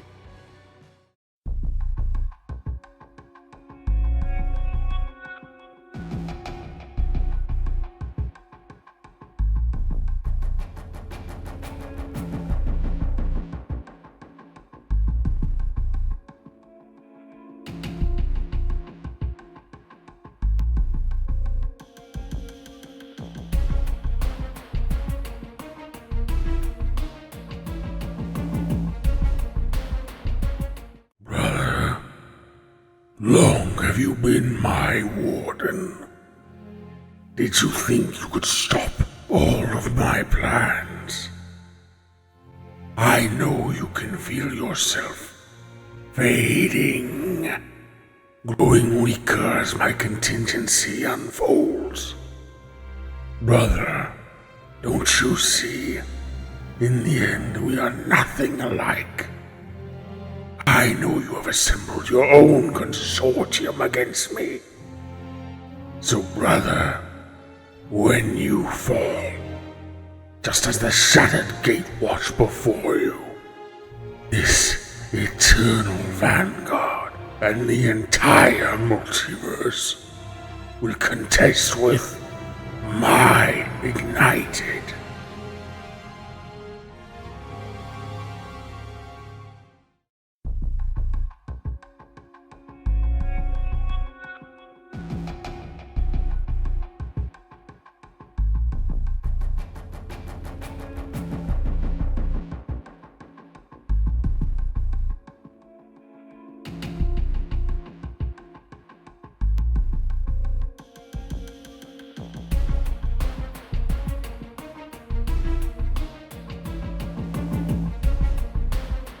When I first came to this country, I had nothing.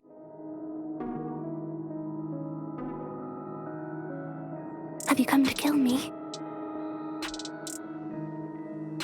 I am simply descended from survivors, and I always survive. Life doesn't stop when you die. My blood is not welcome in Camarilla cities. Did you love your mother? Dearly. I did too. I'm not a fan of father. Crying takes more breath. I've learned that the hard way. Fuck, Roman. Fuck. Everyone has a voice in my Phoenix. Hello everyone, welcome back. We hope you enjoyed the break and all of the upcoming programming, all the stuff for our intermission screen. But it's time for more Vampire, gang. So let's jump right into it. We pick up right where we left off with Friday, having heard some information and seen Nathaniel Vale vanish and obfuscate power that you're very familiar with as he disappears Freddie left this information.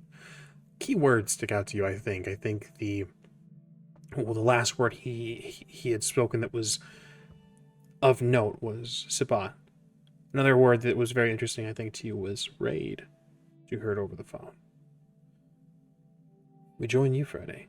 Your thoughts, your emotions, and your actions. It's yours, the scene.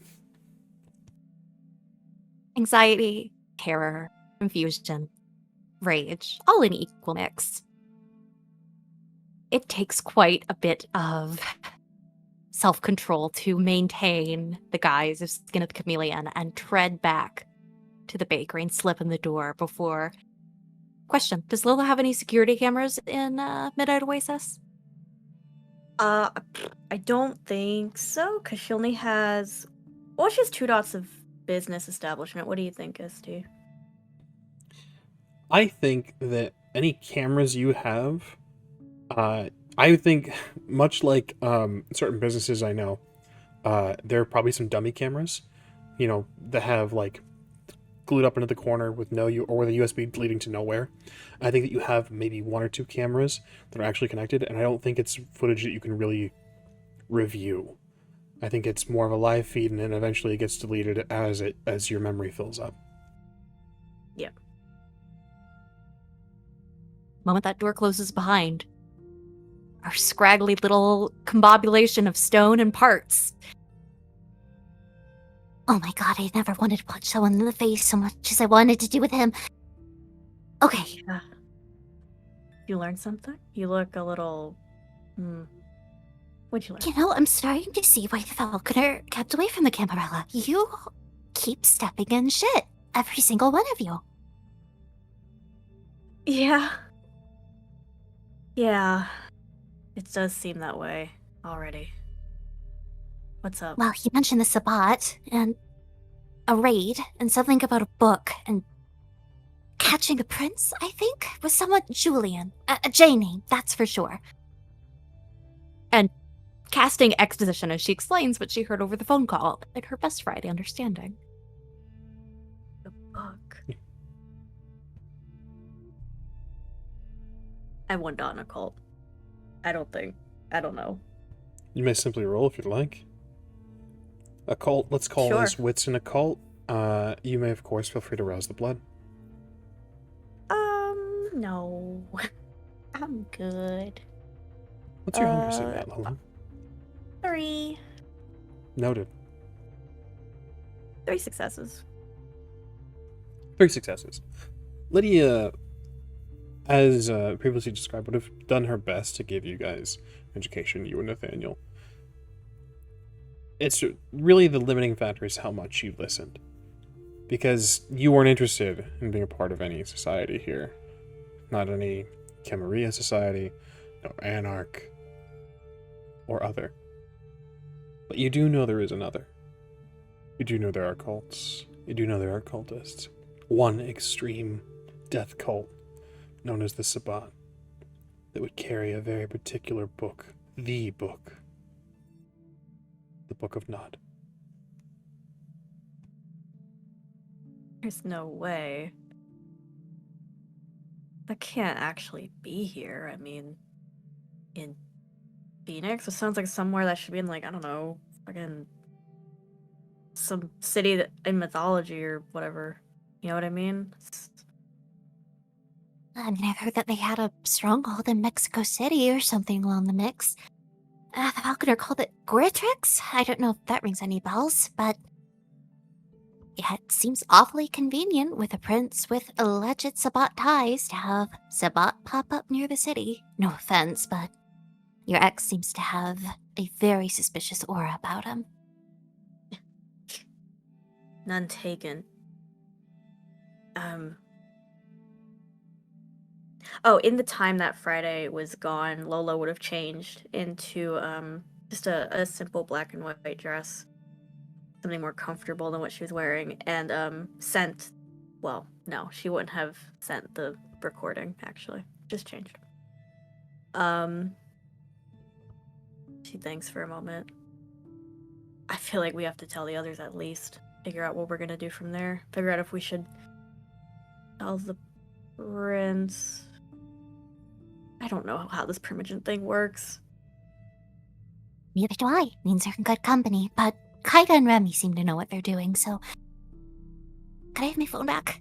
I recorded No. that, by the way. I don't know if that was what you wanted me to do, but I figured. It was. Thank you. Should we go to the Giggle, prince? nasty, snaggletooth grin. Should we go to the prince? I think that would be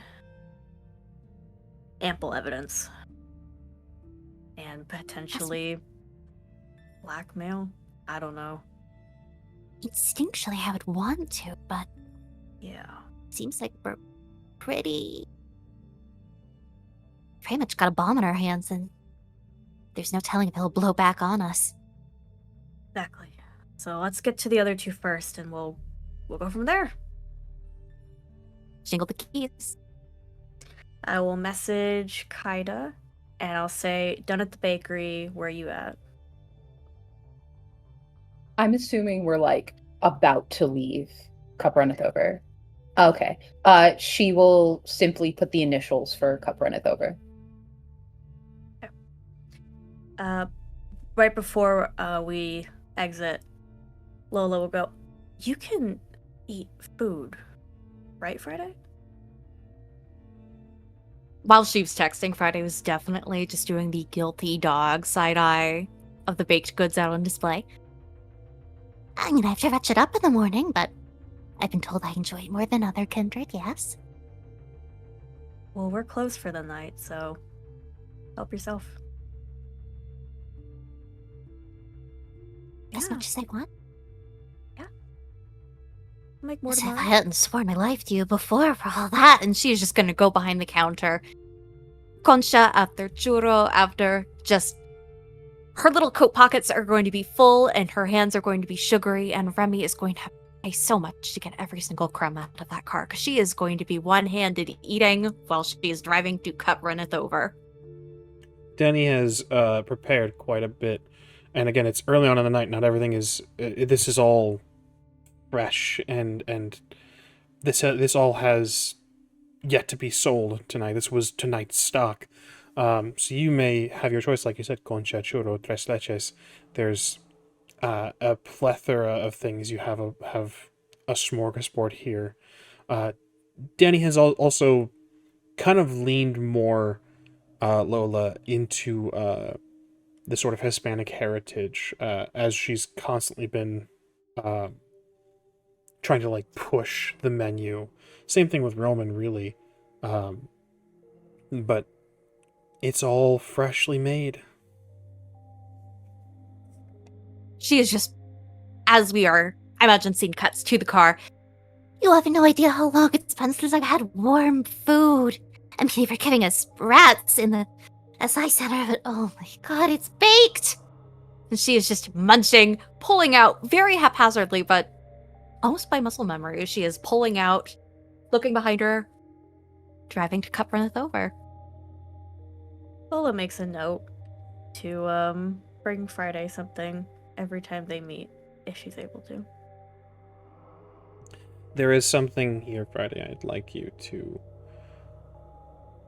go ahead and give me wits and insight.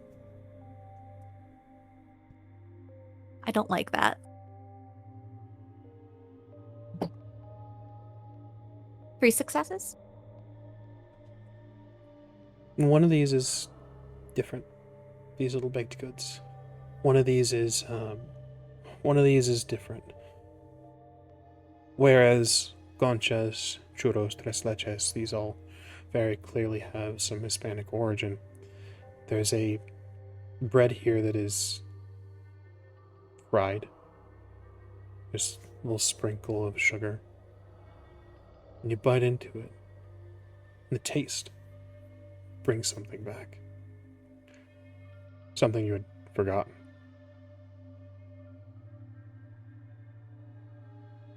And as you are sitting down in the car, this memory resurges of the sweetness. And even now you're with a new friend. What memory do you think is triggered here Friday, as you taste sweetened fry bread with a friend.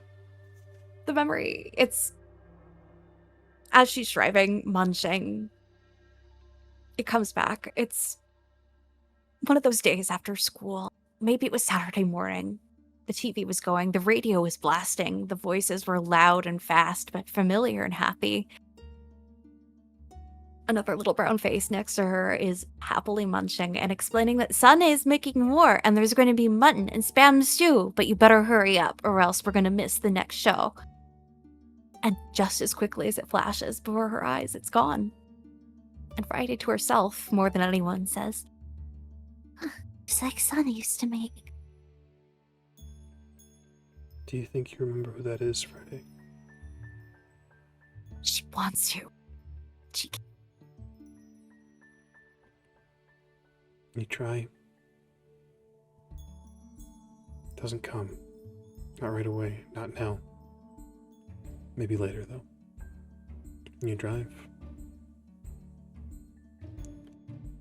We cut now to CRO as Kaida and Remy. Are you waiting in the car, or are you waiting outside? Just standing. I'm waiting in the car. Kaida will follow. The girls should be arriving shortly.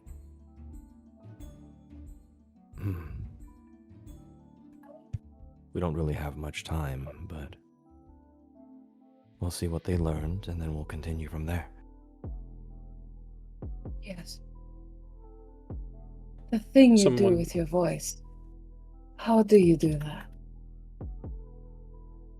I was told that my voice is what stood out and what saved me. So I think this was even before I was embraced.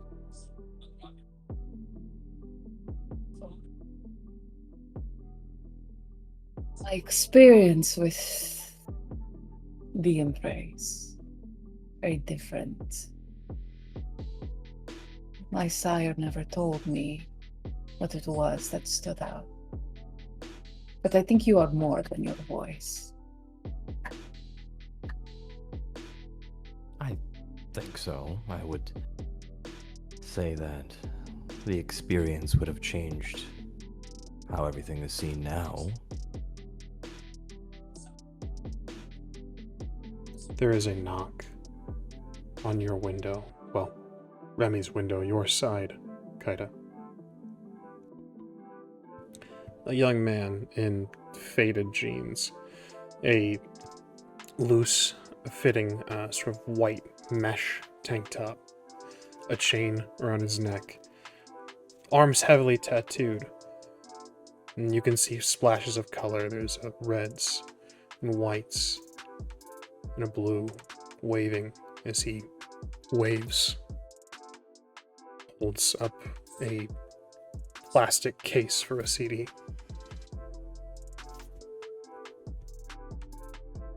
Kaida looks at his face. Does she see the features of her people? Easily you do. She rolls down the window and gives this young man a smile. Hey, buenas noches. I recognize the car. I don't mean to bother you. You're not... I mean, yeah, you gotta be. This is the only car that's in Phoenix of this kind. This Remy, yeah? Yeah. Hey, man, I know I don't want to, like, cold call you or anything like that, but I'm out and about and I never see this, and I don't think I've ever gotten a chance to see you, but I don't want to push, but I never practiced. I should have thought about this more. Do they even make CD players like for car? I wanted to give you this, man. I know you do art like actual like physical art and everything. This is more sound, but this has We do sound as well. sick, dude. This is my. I don't want to sound old, you know. This is my mixtape, man. I'm on SoundCloud. I'm on Spotify. I'm just, you know, it mixes I like to think that it blends modern rap with some Boricua sounds, some back from back home. Uh, just gotta push some culture into the city, But hey, you don't have to listen to it. You don't even have to take it, man. I just wanted to shoot my shot. You know what they say? You miss 100% of the shots you don't take. Well, I'd hate to reach over, so if you don't mind. Kaida will reach up to take the CD. You do this, and Kaida, notably, he hasn't he's looked at you, but this is a young, hungry man on a mission. He's shooting his shot in every sense of the word. Mhm. And it's not that he's dismissing you, it's just that he's focused. Mhm. He hands it to you and says, "Hey, thank you. Look, again, I don't mean to cold call. I'm sorry if I interrupted, but No, you not at all. If I like what I hear, I'll let some people know. Awesome. Thanks, man. I appreciate it. And I didn't catch you. Thanks." And he looks to you, Kaida, and he's kind of fumbling a little bit, and he says, I hope it provides you some tunes for tonight. It is always good to see people from back home. She gives him a Smiles. wink. There's a big smile. And he kind of lowers his shoulders, kind of relaxing just a little bit. And he says, "Hey, it's rough out here. You gotta represent, especially now." He taps the flag on his arm. She smiles. She's being very careful with how she smiles, though. She doesn't show her fangs. But she smiles and she says, "We both again have to stick together, right?" And he kisses his fist, holds it out to you, She does the same. and he says, "You guys have a good night." And he goes down the street. You see him stop a couple other people, hand out another CD. He's hustling out here. He's pushing his sound. And this is when Friday and Lola, your car pulls up behind the very clearly and easily found Remy's vehicle. I forgot the name of it. It's this supercar. Yeah, it's a Lotus. Yeah, Remy will see for a moment Kaida still holding the CD, and almost unconsciously presses it to her heart. And it's just this small moment of her people are still surviving. We're still doing what we do best. And then she will sort of put it wherever, so that Remy will have it, and then roll up that window. If you want, I can make you a copy. I would love that. It has been long since I've heard the sound of my people. If that's the case, I know how you like collecting things. I'll keep the copy. You can keep this one. There's nothing said, but it is the briefest flash of actual vulnerability from Kaida, where you realize you have given her an incredible gift, and she won't forget it. And I'll kind of almost not acknowledging, but acknowledging it. I'll just look over at the rearview mirror and just, I think they're here. You a powdered sugar covered little hand just waving out the window towards you. I'll step out. Yeah, she will follow. Or as you guys meet up, as just maybe a small unimportant detail, but the CD written on in Sharpie, there's no graphic or anything. This is very clearly just a burned on mass produced sort of thing. It is Neon Boricua, apparently is the rapper's name. But please continue. I have makeup on. I will not cry. But yes, I'm just we'll gonna- follow Remy. I'm just gonna lean into the car window. Not even giving the powdered sugar and everything like a second notice. I'll just look directly at the two of them and just go, now, is the things that you've learned pressing, and do we need a quiet place to talk about it? Full mouth of sweets and confectionaries. Absolutely. Also, I don't think I've turned off all yet, so it's literally still on. I'm just I think pointing it out. all there. lasts for the scene, so I think you're Okay, good. all right. Perfect. All right. Yeah, we need- Lola kind of lets Friday take the lead on this one. If that's the case, there is another place that we can go to. It's close here. It's the same neighborhood. Do you know where Hesperus is? I gotta be so real with you. I gotta be so real with you. I've only been in this neighborhood for a few weeks. Can I get some directions? Just follow my car. Can do. When it's out, follow the flock. I'll lead them to Hesperus. You do this. Everyone give me a wits and awareness roll, please. Shit. That's 3. So, 1 success and 1 failure on the hunger die. So, Anything, is it a bestial? Is it a 1 on your hunger die, or the black skull? oh, it's the skull. I thought that Excellent. was the one. Yeah, that'd be a bestial.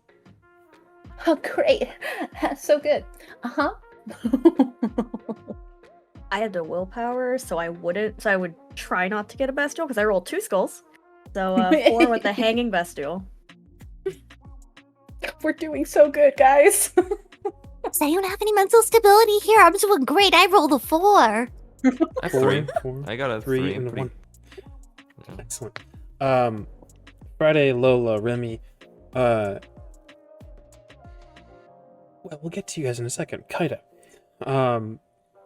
with your 1 with your bestial, you're not going to give Remy the opportunity to make a copy of this. In fact, a copy would diminish what this is. This is yours. You're not giving this up, even for a second. You're gonna fall into this compulsion that you're keeping this. This is yours now. And to give it up would be giving up a piece of what you said, your people. For Remy, Lola, and Friday, 2 4s and a 3. You see her. Coming from the bakery. Walking. Not terribly fast. Not terribly pressing. But you see her, and you know that she's seen your car. This beautiful woman, sun-kissed skin, sort of a deep sort of brown rose, this lipstick, hair tied back, a blouse with no straps, this shoulderless, exposing the skin. Her eyes are fierce. It betrays the softness of her frame. You see Elena, the sheriff of the Phoenix metropolitan area. And you know she's seen you. Coming from your bakery, Lola. The scene is yours. Have we started driving yet? Is she still there? Or is, before I get into the car, is she still there?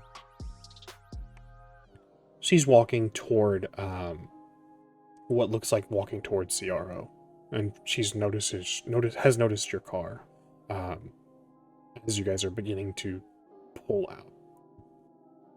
I will turn as I'm pulling out, kind of turn towards the area and drive up next to her as I put the car kind of in park for a little bit and step out and just, I don't think it would be very polite of me to not say hello. How are you doing, Remy? I could say good, but I would be lying. Everybody is on edge so far, I would say. Yeah, you could say that. Who's with you? And she looks into the passenger side of your It's not vehicle. tinted. Question stands. Kaida, the Hmm, Zamitsi.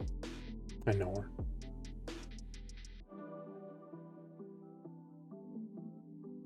Who else? In the other car, I believe Friday and... Well, no, Friday's the one driving. And Lola. I assume you saw all of us already, and you're just asking me for courtesy's sake.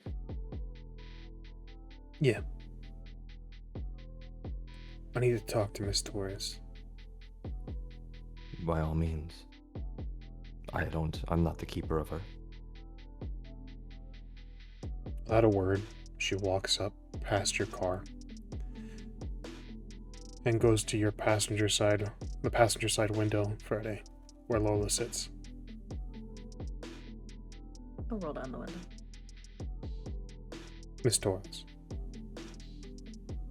Good evening, Elena.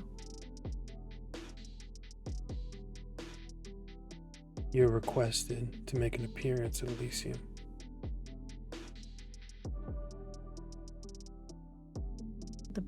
Oh, well, the prince didn't contact me, so... Prince doesn't have a way to contact you. Technically speaking, he shouldn't have had a way to contact you until he gave you a phone. But you and I both know you got one. Well, yes, from before I was Primogen. From before the Camarilla. Again, hey, sorry, hate to be that person. Can I insight her? Yeah, give me what's an insight. What are you looking for? What's your question? What's your... just the I don't vibe? know. Maybe I'm just like an empath, but she's giving me like really sad. I don't know, like how's she feeling on the job? She just seems sad to me. Sure. Oh, I have 300 dice. Lol. So 3 more dice.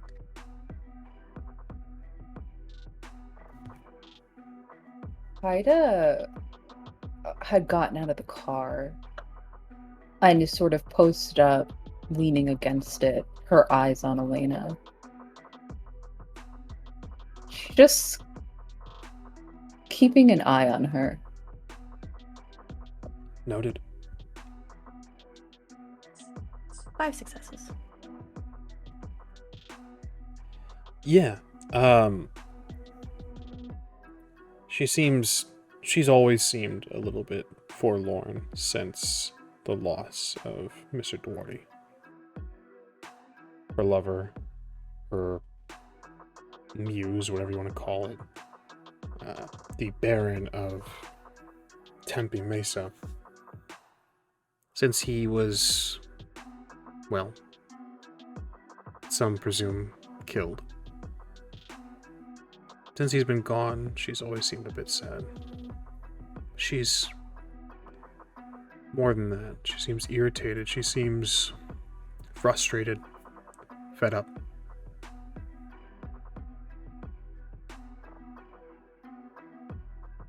Well, I was on my way to attend to other business, but I suppose if someone from the prince is more pressing, I would assume so. What is your other business, Lola?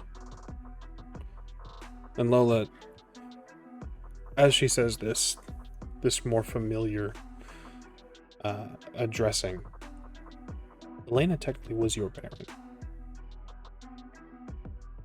And there's that sense of familiarity. She remembers you.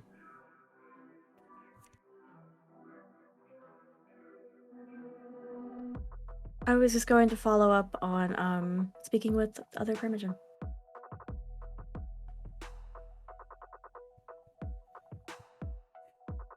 Since this is all new to me, I have no idea what I'm doing. I'm officially asking for your phone number so I can pass it along to the prince. So if there's a Primogen meeting, there's a council meeting, you can be summoned. And I don't need to come looking for you again. Do we understand one another? No, of course, that makes sense to me. And I'll give her my phone number. Oh, I'll give her my phone. She takes hers. You see her transferring.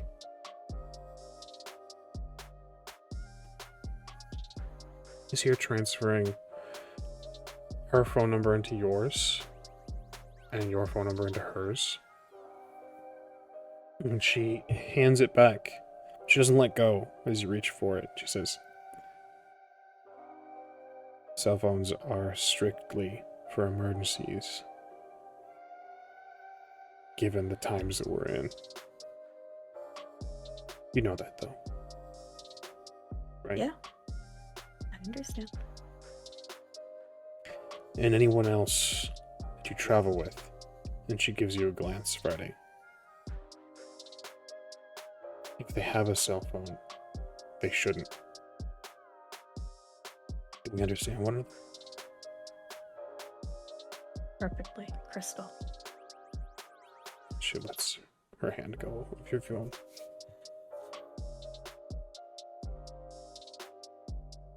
Attend to your business. You'll be hearing from the prince before the night's over. He'll want some information from you. Sure thing. I'll be there. Her eyes linger on you.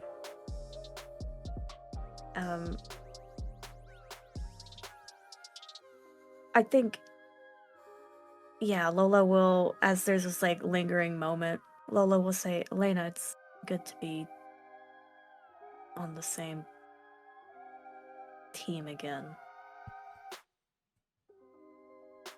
Let's not bullshit one another. You weren't really one for teams. No, I wasn't, but I guess I'm forced to be now. Yeah, welcome to the winning side. She turns. She begins to walk away, lighting a cigarette.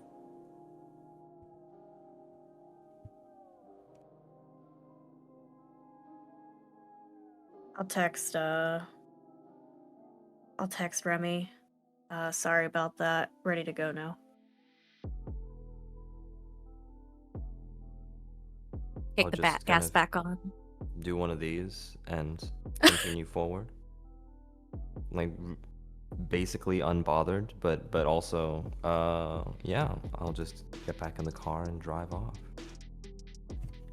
You guys make your way to Hesperus, this conglomerate of concrete buildings. An eyesore from the outside. The inside, that's where the magic is. As we previously described, each room has its own display. There's beautiful lights and colors, the sounds each display meant to be its own experience. And as you all travel, I won't make you make a drive check again. But you make your way. You arrive. You may withdraw into Hesperus's walls together. I'll lead the coterie into a room. It's closed off, and at first it's pretty much dark, but I turn on a switch from a hidden panel, and it's just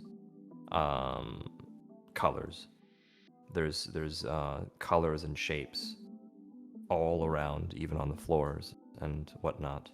And you realize that the entire area it's all LED screens, and everything just slowly flows.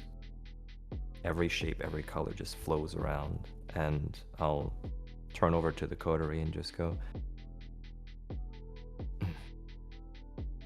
now with that hiccup, what was the information? To expedite this process, we can, since you guys were all privy to it as players, Yeah. we'll say that you swap information rather than rehash. Yeah. Ready, just with a big sigh, finishes. I mean this with no offense. I've been very grateful for all the help and kindness I've received, but I'm starting to think it was better when the Camarilla didn't know I existed. Everything just seems like we're waiting to get stabbed in the back or stab someone. Unfortunately, that is the way of kindred. You will find that no matter where you go. Exactly. And with this, I loathe to say it, but we don't have anything to go on other than rumors and essentially treason.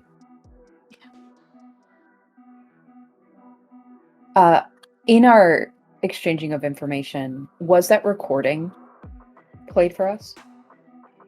Absolutely. Okay. Friday's like, well, I'm not supposed to do this legally. I learned tonight, but just slide a little broken phone across the table. Yeah, I think Kaido will say book and perhaps these cultists kept in an SI compound that exists in Goodyear. This is several problems stacked upon themselves, to which the anarchs want to exploit. And here's the kicker: we're not supposed to know about it. Yeah. And both sides think someone else is behind it. I don't even know what I could begin to tell the prince at this point. This is obviously bigger than the Heart Studio burning down. I'm starting to think it might have been a distraction. It could be, but the way I see it, what you tell the prince chooses our allegiance. Withhold this information, and we have to see this through to ourselves. And giving the information, burning Nathaniel in that case, well, we are putting a lot of trust that the prince isn't affiliated with any of this Sabbat nonsense. I don't understand that. If he was moving with the Sabbat, why then try so hard to have me get rid of them? He gave me a right that technically does not belong to me. Then if that's the case, would it be prudent for the two of you to tell the prince what you've learned? He owes me a favor. So I think it would be good if I joined Lola. But Nathaniel remains yours to choose what we do with him. Because you know what the prince will do.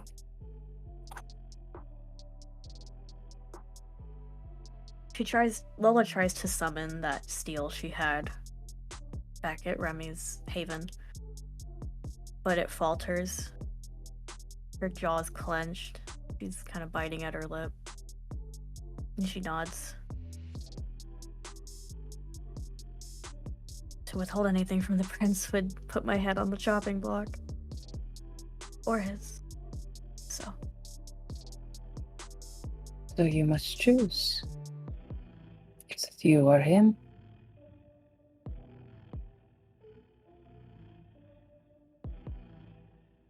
he said us first.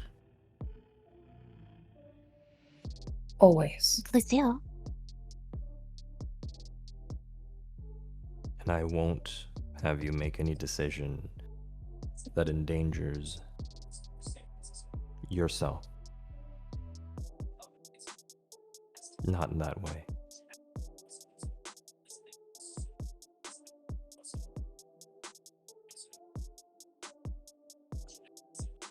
I won't be in that room when you tell the prince what you want to tell him. But I assure you, we will be behind you. There's this look of...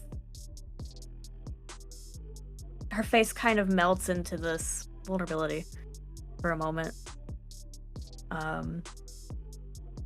Before kind of shaking her head and saying, Okay, so we're in agreement then. We'll, Haida and I will tell the prince what we learned and gauge his reaction. Perfect. And I will continue to talk to potential points. I'm sure Patermuster is still someone that I can converse with. Would you like to come along Friday? Please? I'm not sure if a coterie's anything like a flock. We certainly don't share blood, but anything I can do for you, I can. That's what flocks do for each other. I'm sure we've shared blood. And I'll just kind of look over at the two of them as we kind of walked in. Ida just smiles. Lola looks down and smiles. There is, to be clear, Kaida's still at 3 hunger. So there is this, there is a lingering hunger there as she looks at the other coterie members. But it is covetous. She also, and I don't know if you want me to have do a roll for this ST, but in about the book itself, Kaida, her knowledge is very much steeped in Bahari occultism. And so when the book was mentioned, there is a little bit of a hiss that comes from her. And this just murderous expression comes across her face.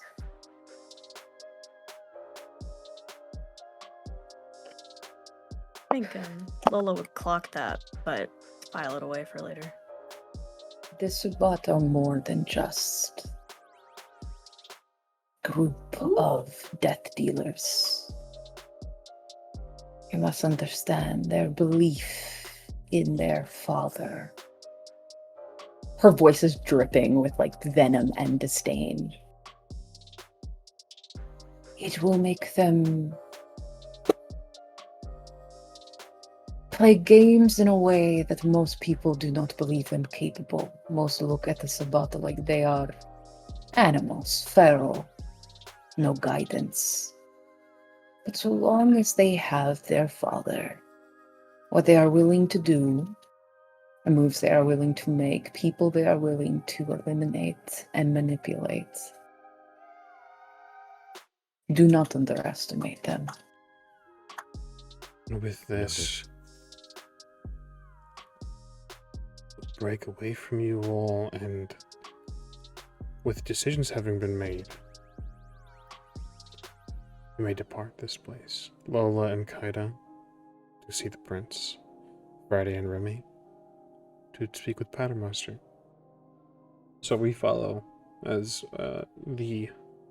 I imagine that a little switch up of the vehicles is going around. The SUV, the Escalade, Kaida and Lola. Who's driving? I'll Just drive. for note's sake. Perfect. Okay.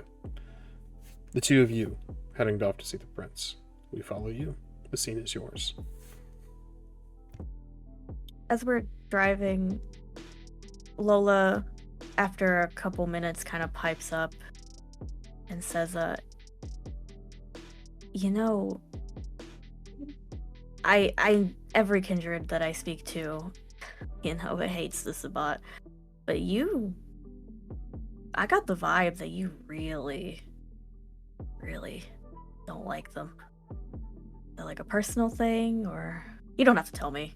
I was just curious. She grins a little. Incredibly observant. There's a flicker of pride on her face. And then she says, Kindred, funny they are. So ready and willing and able to believe the words of men.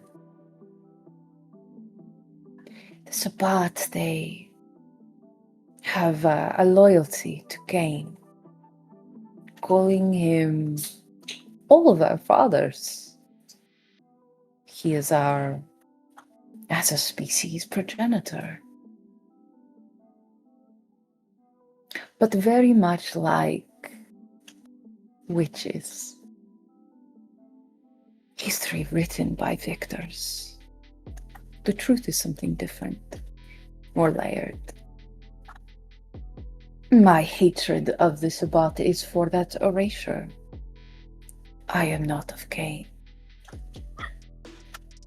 Kind of, as she's driving, she kind of has a quizzical look on her face. She didn't stick around or pay attention to Lydia's history lessons. She got the bare bones and was like, cool. So she says, I don't know any other history. My sire, I didn't really get into it with her.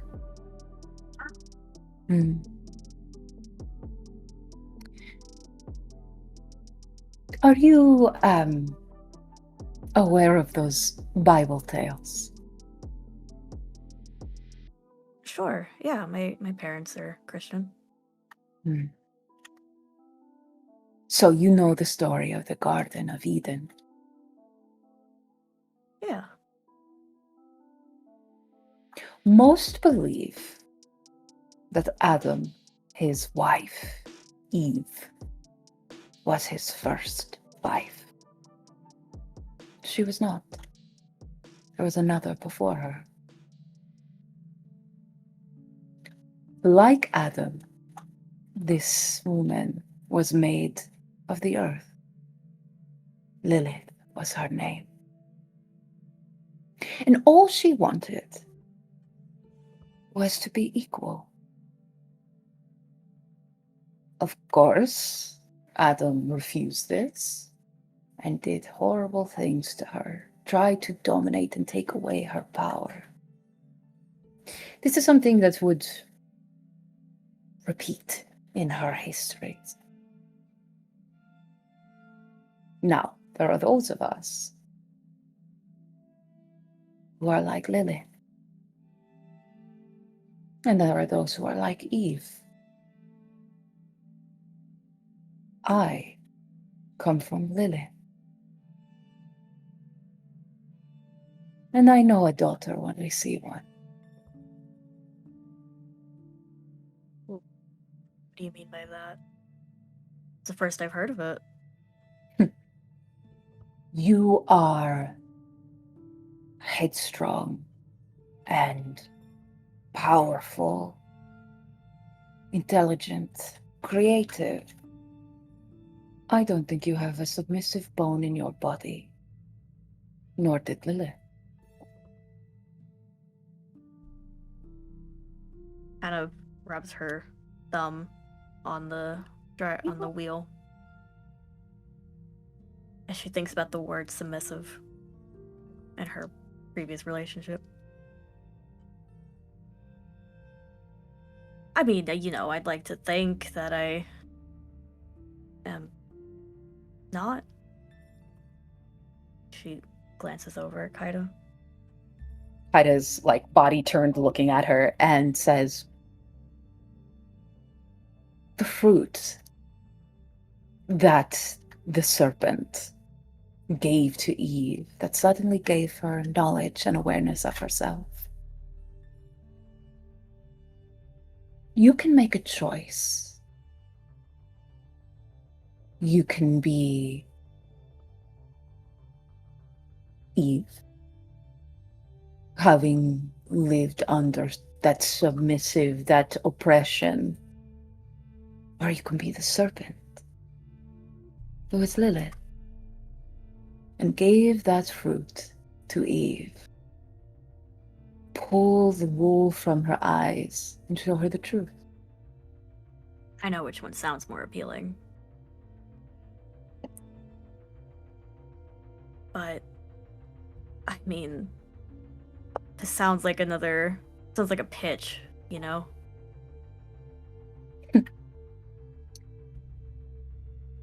No, not a pitch. Simply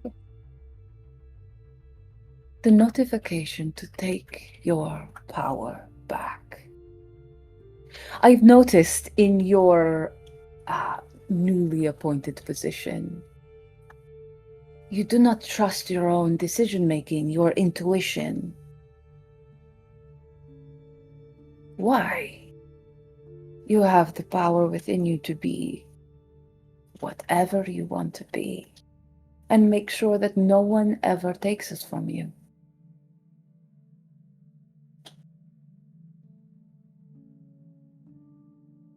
I guess I just... being thrust into this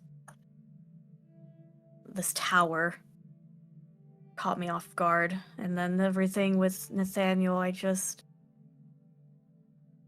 I thought I had it all figured out, and now I'm kind of floundering. Well, it leaves you with a choice. You can submit to your Adam, or you can be Lilith.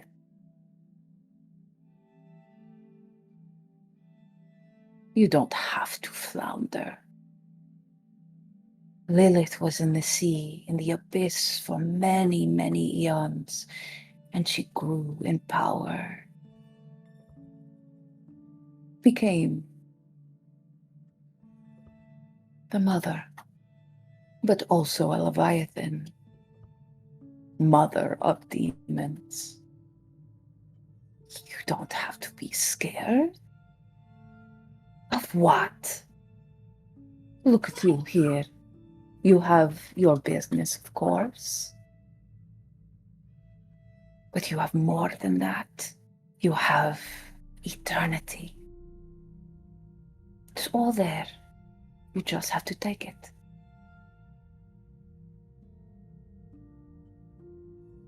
With that firm notion in mind, as we will end this episode of Bloom and Blood. Thank you all so much for being here. Thank you all so much for watching. We're going to go around the room in reverse order, let everyone know who you are, what you've been up to, where the people can find you, and who you've been playing. So we'll start over down on my bottom right. Remy, if you would kindly. Hello, I'm Astra's VTuber, or Aster. I've been Remy the Toreador. and I have been around a lot of restructuring going on, so that's not as apparent where I am, but I still stream on Asterisk VTuber whenever I can until the re-debut, and that'll be fun. Excellent. Thank you so much for being here. It is always a delight. Going over to my bottom left, Lola. Hello, I'm Luna, or Druid by Night. You can find me at Druid by Night on all the social medias, including on Twitch where I stream. I am the social media manager here at the Blowing Nomads, so all the posts that go out, that's me. But for this time zone, I have been Lola Torres, Malkavian Permagen, Lilith Curious? We'll see. Excellent. Thank you so much for being here. Again, always a delight. Moving up to my top right, Kaida. Hello, everyone. I have been Kaida tonight, but you can find me all over the internet as the Rissa Rave. I'm here at Rolling Nomads and various things. Check out what's upcoming and what has been done. I'm also a part of Lanyap Gaming, both a storyteller and player, and a part of Table of Horrors for Shadowrun game, where I play a cybernetic snake lady. I also have a YouTube channel where I do ASMR-styled readings.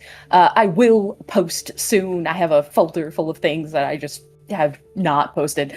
And sometimes I do spicy content, so, check it out. Excellent. Thank you so much for being here. Again, always a delight. Moving over to my top left, last but certainly not least, Friday. Yet, I'm Abby. I'm your local banana nerd. I'm crying in the club right now. That was a very good episode. But if you want to see more of me, you can check me out most places on the internet at Enough of Abby, where I'm doing cultural consultations, I'm doing sensitivity readings, but more importantly, I'm playing games with amazing casts just like the ones here. Seriously, go check out their work. It's amazing. But if you want to check out the work that I've been in specifically, check out the Hype Goblin channel for our majority BIPOC and all homebrewed D&D podcast, Luck and Chaos. I'm also a winged creature of the night on there. There's a theme. Keep an eye out. And most importantly, go piss, girl. Excellent. Thank you so much for being here. Always a delight. You guys are the best cast. I love you guys so much. And you guys are the best audience. Thank you guys so much for watching. We appreciate you. We will catch you guys next time. Same place. Same treasonous kindred. We'll see you then.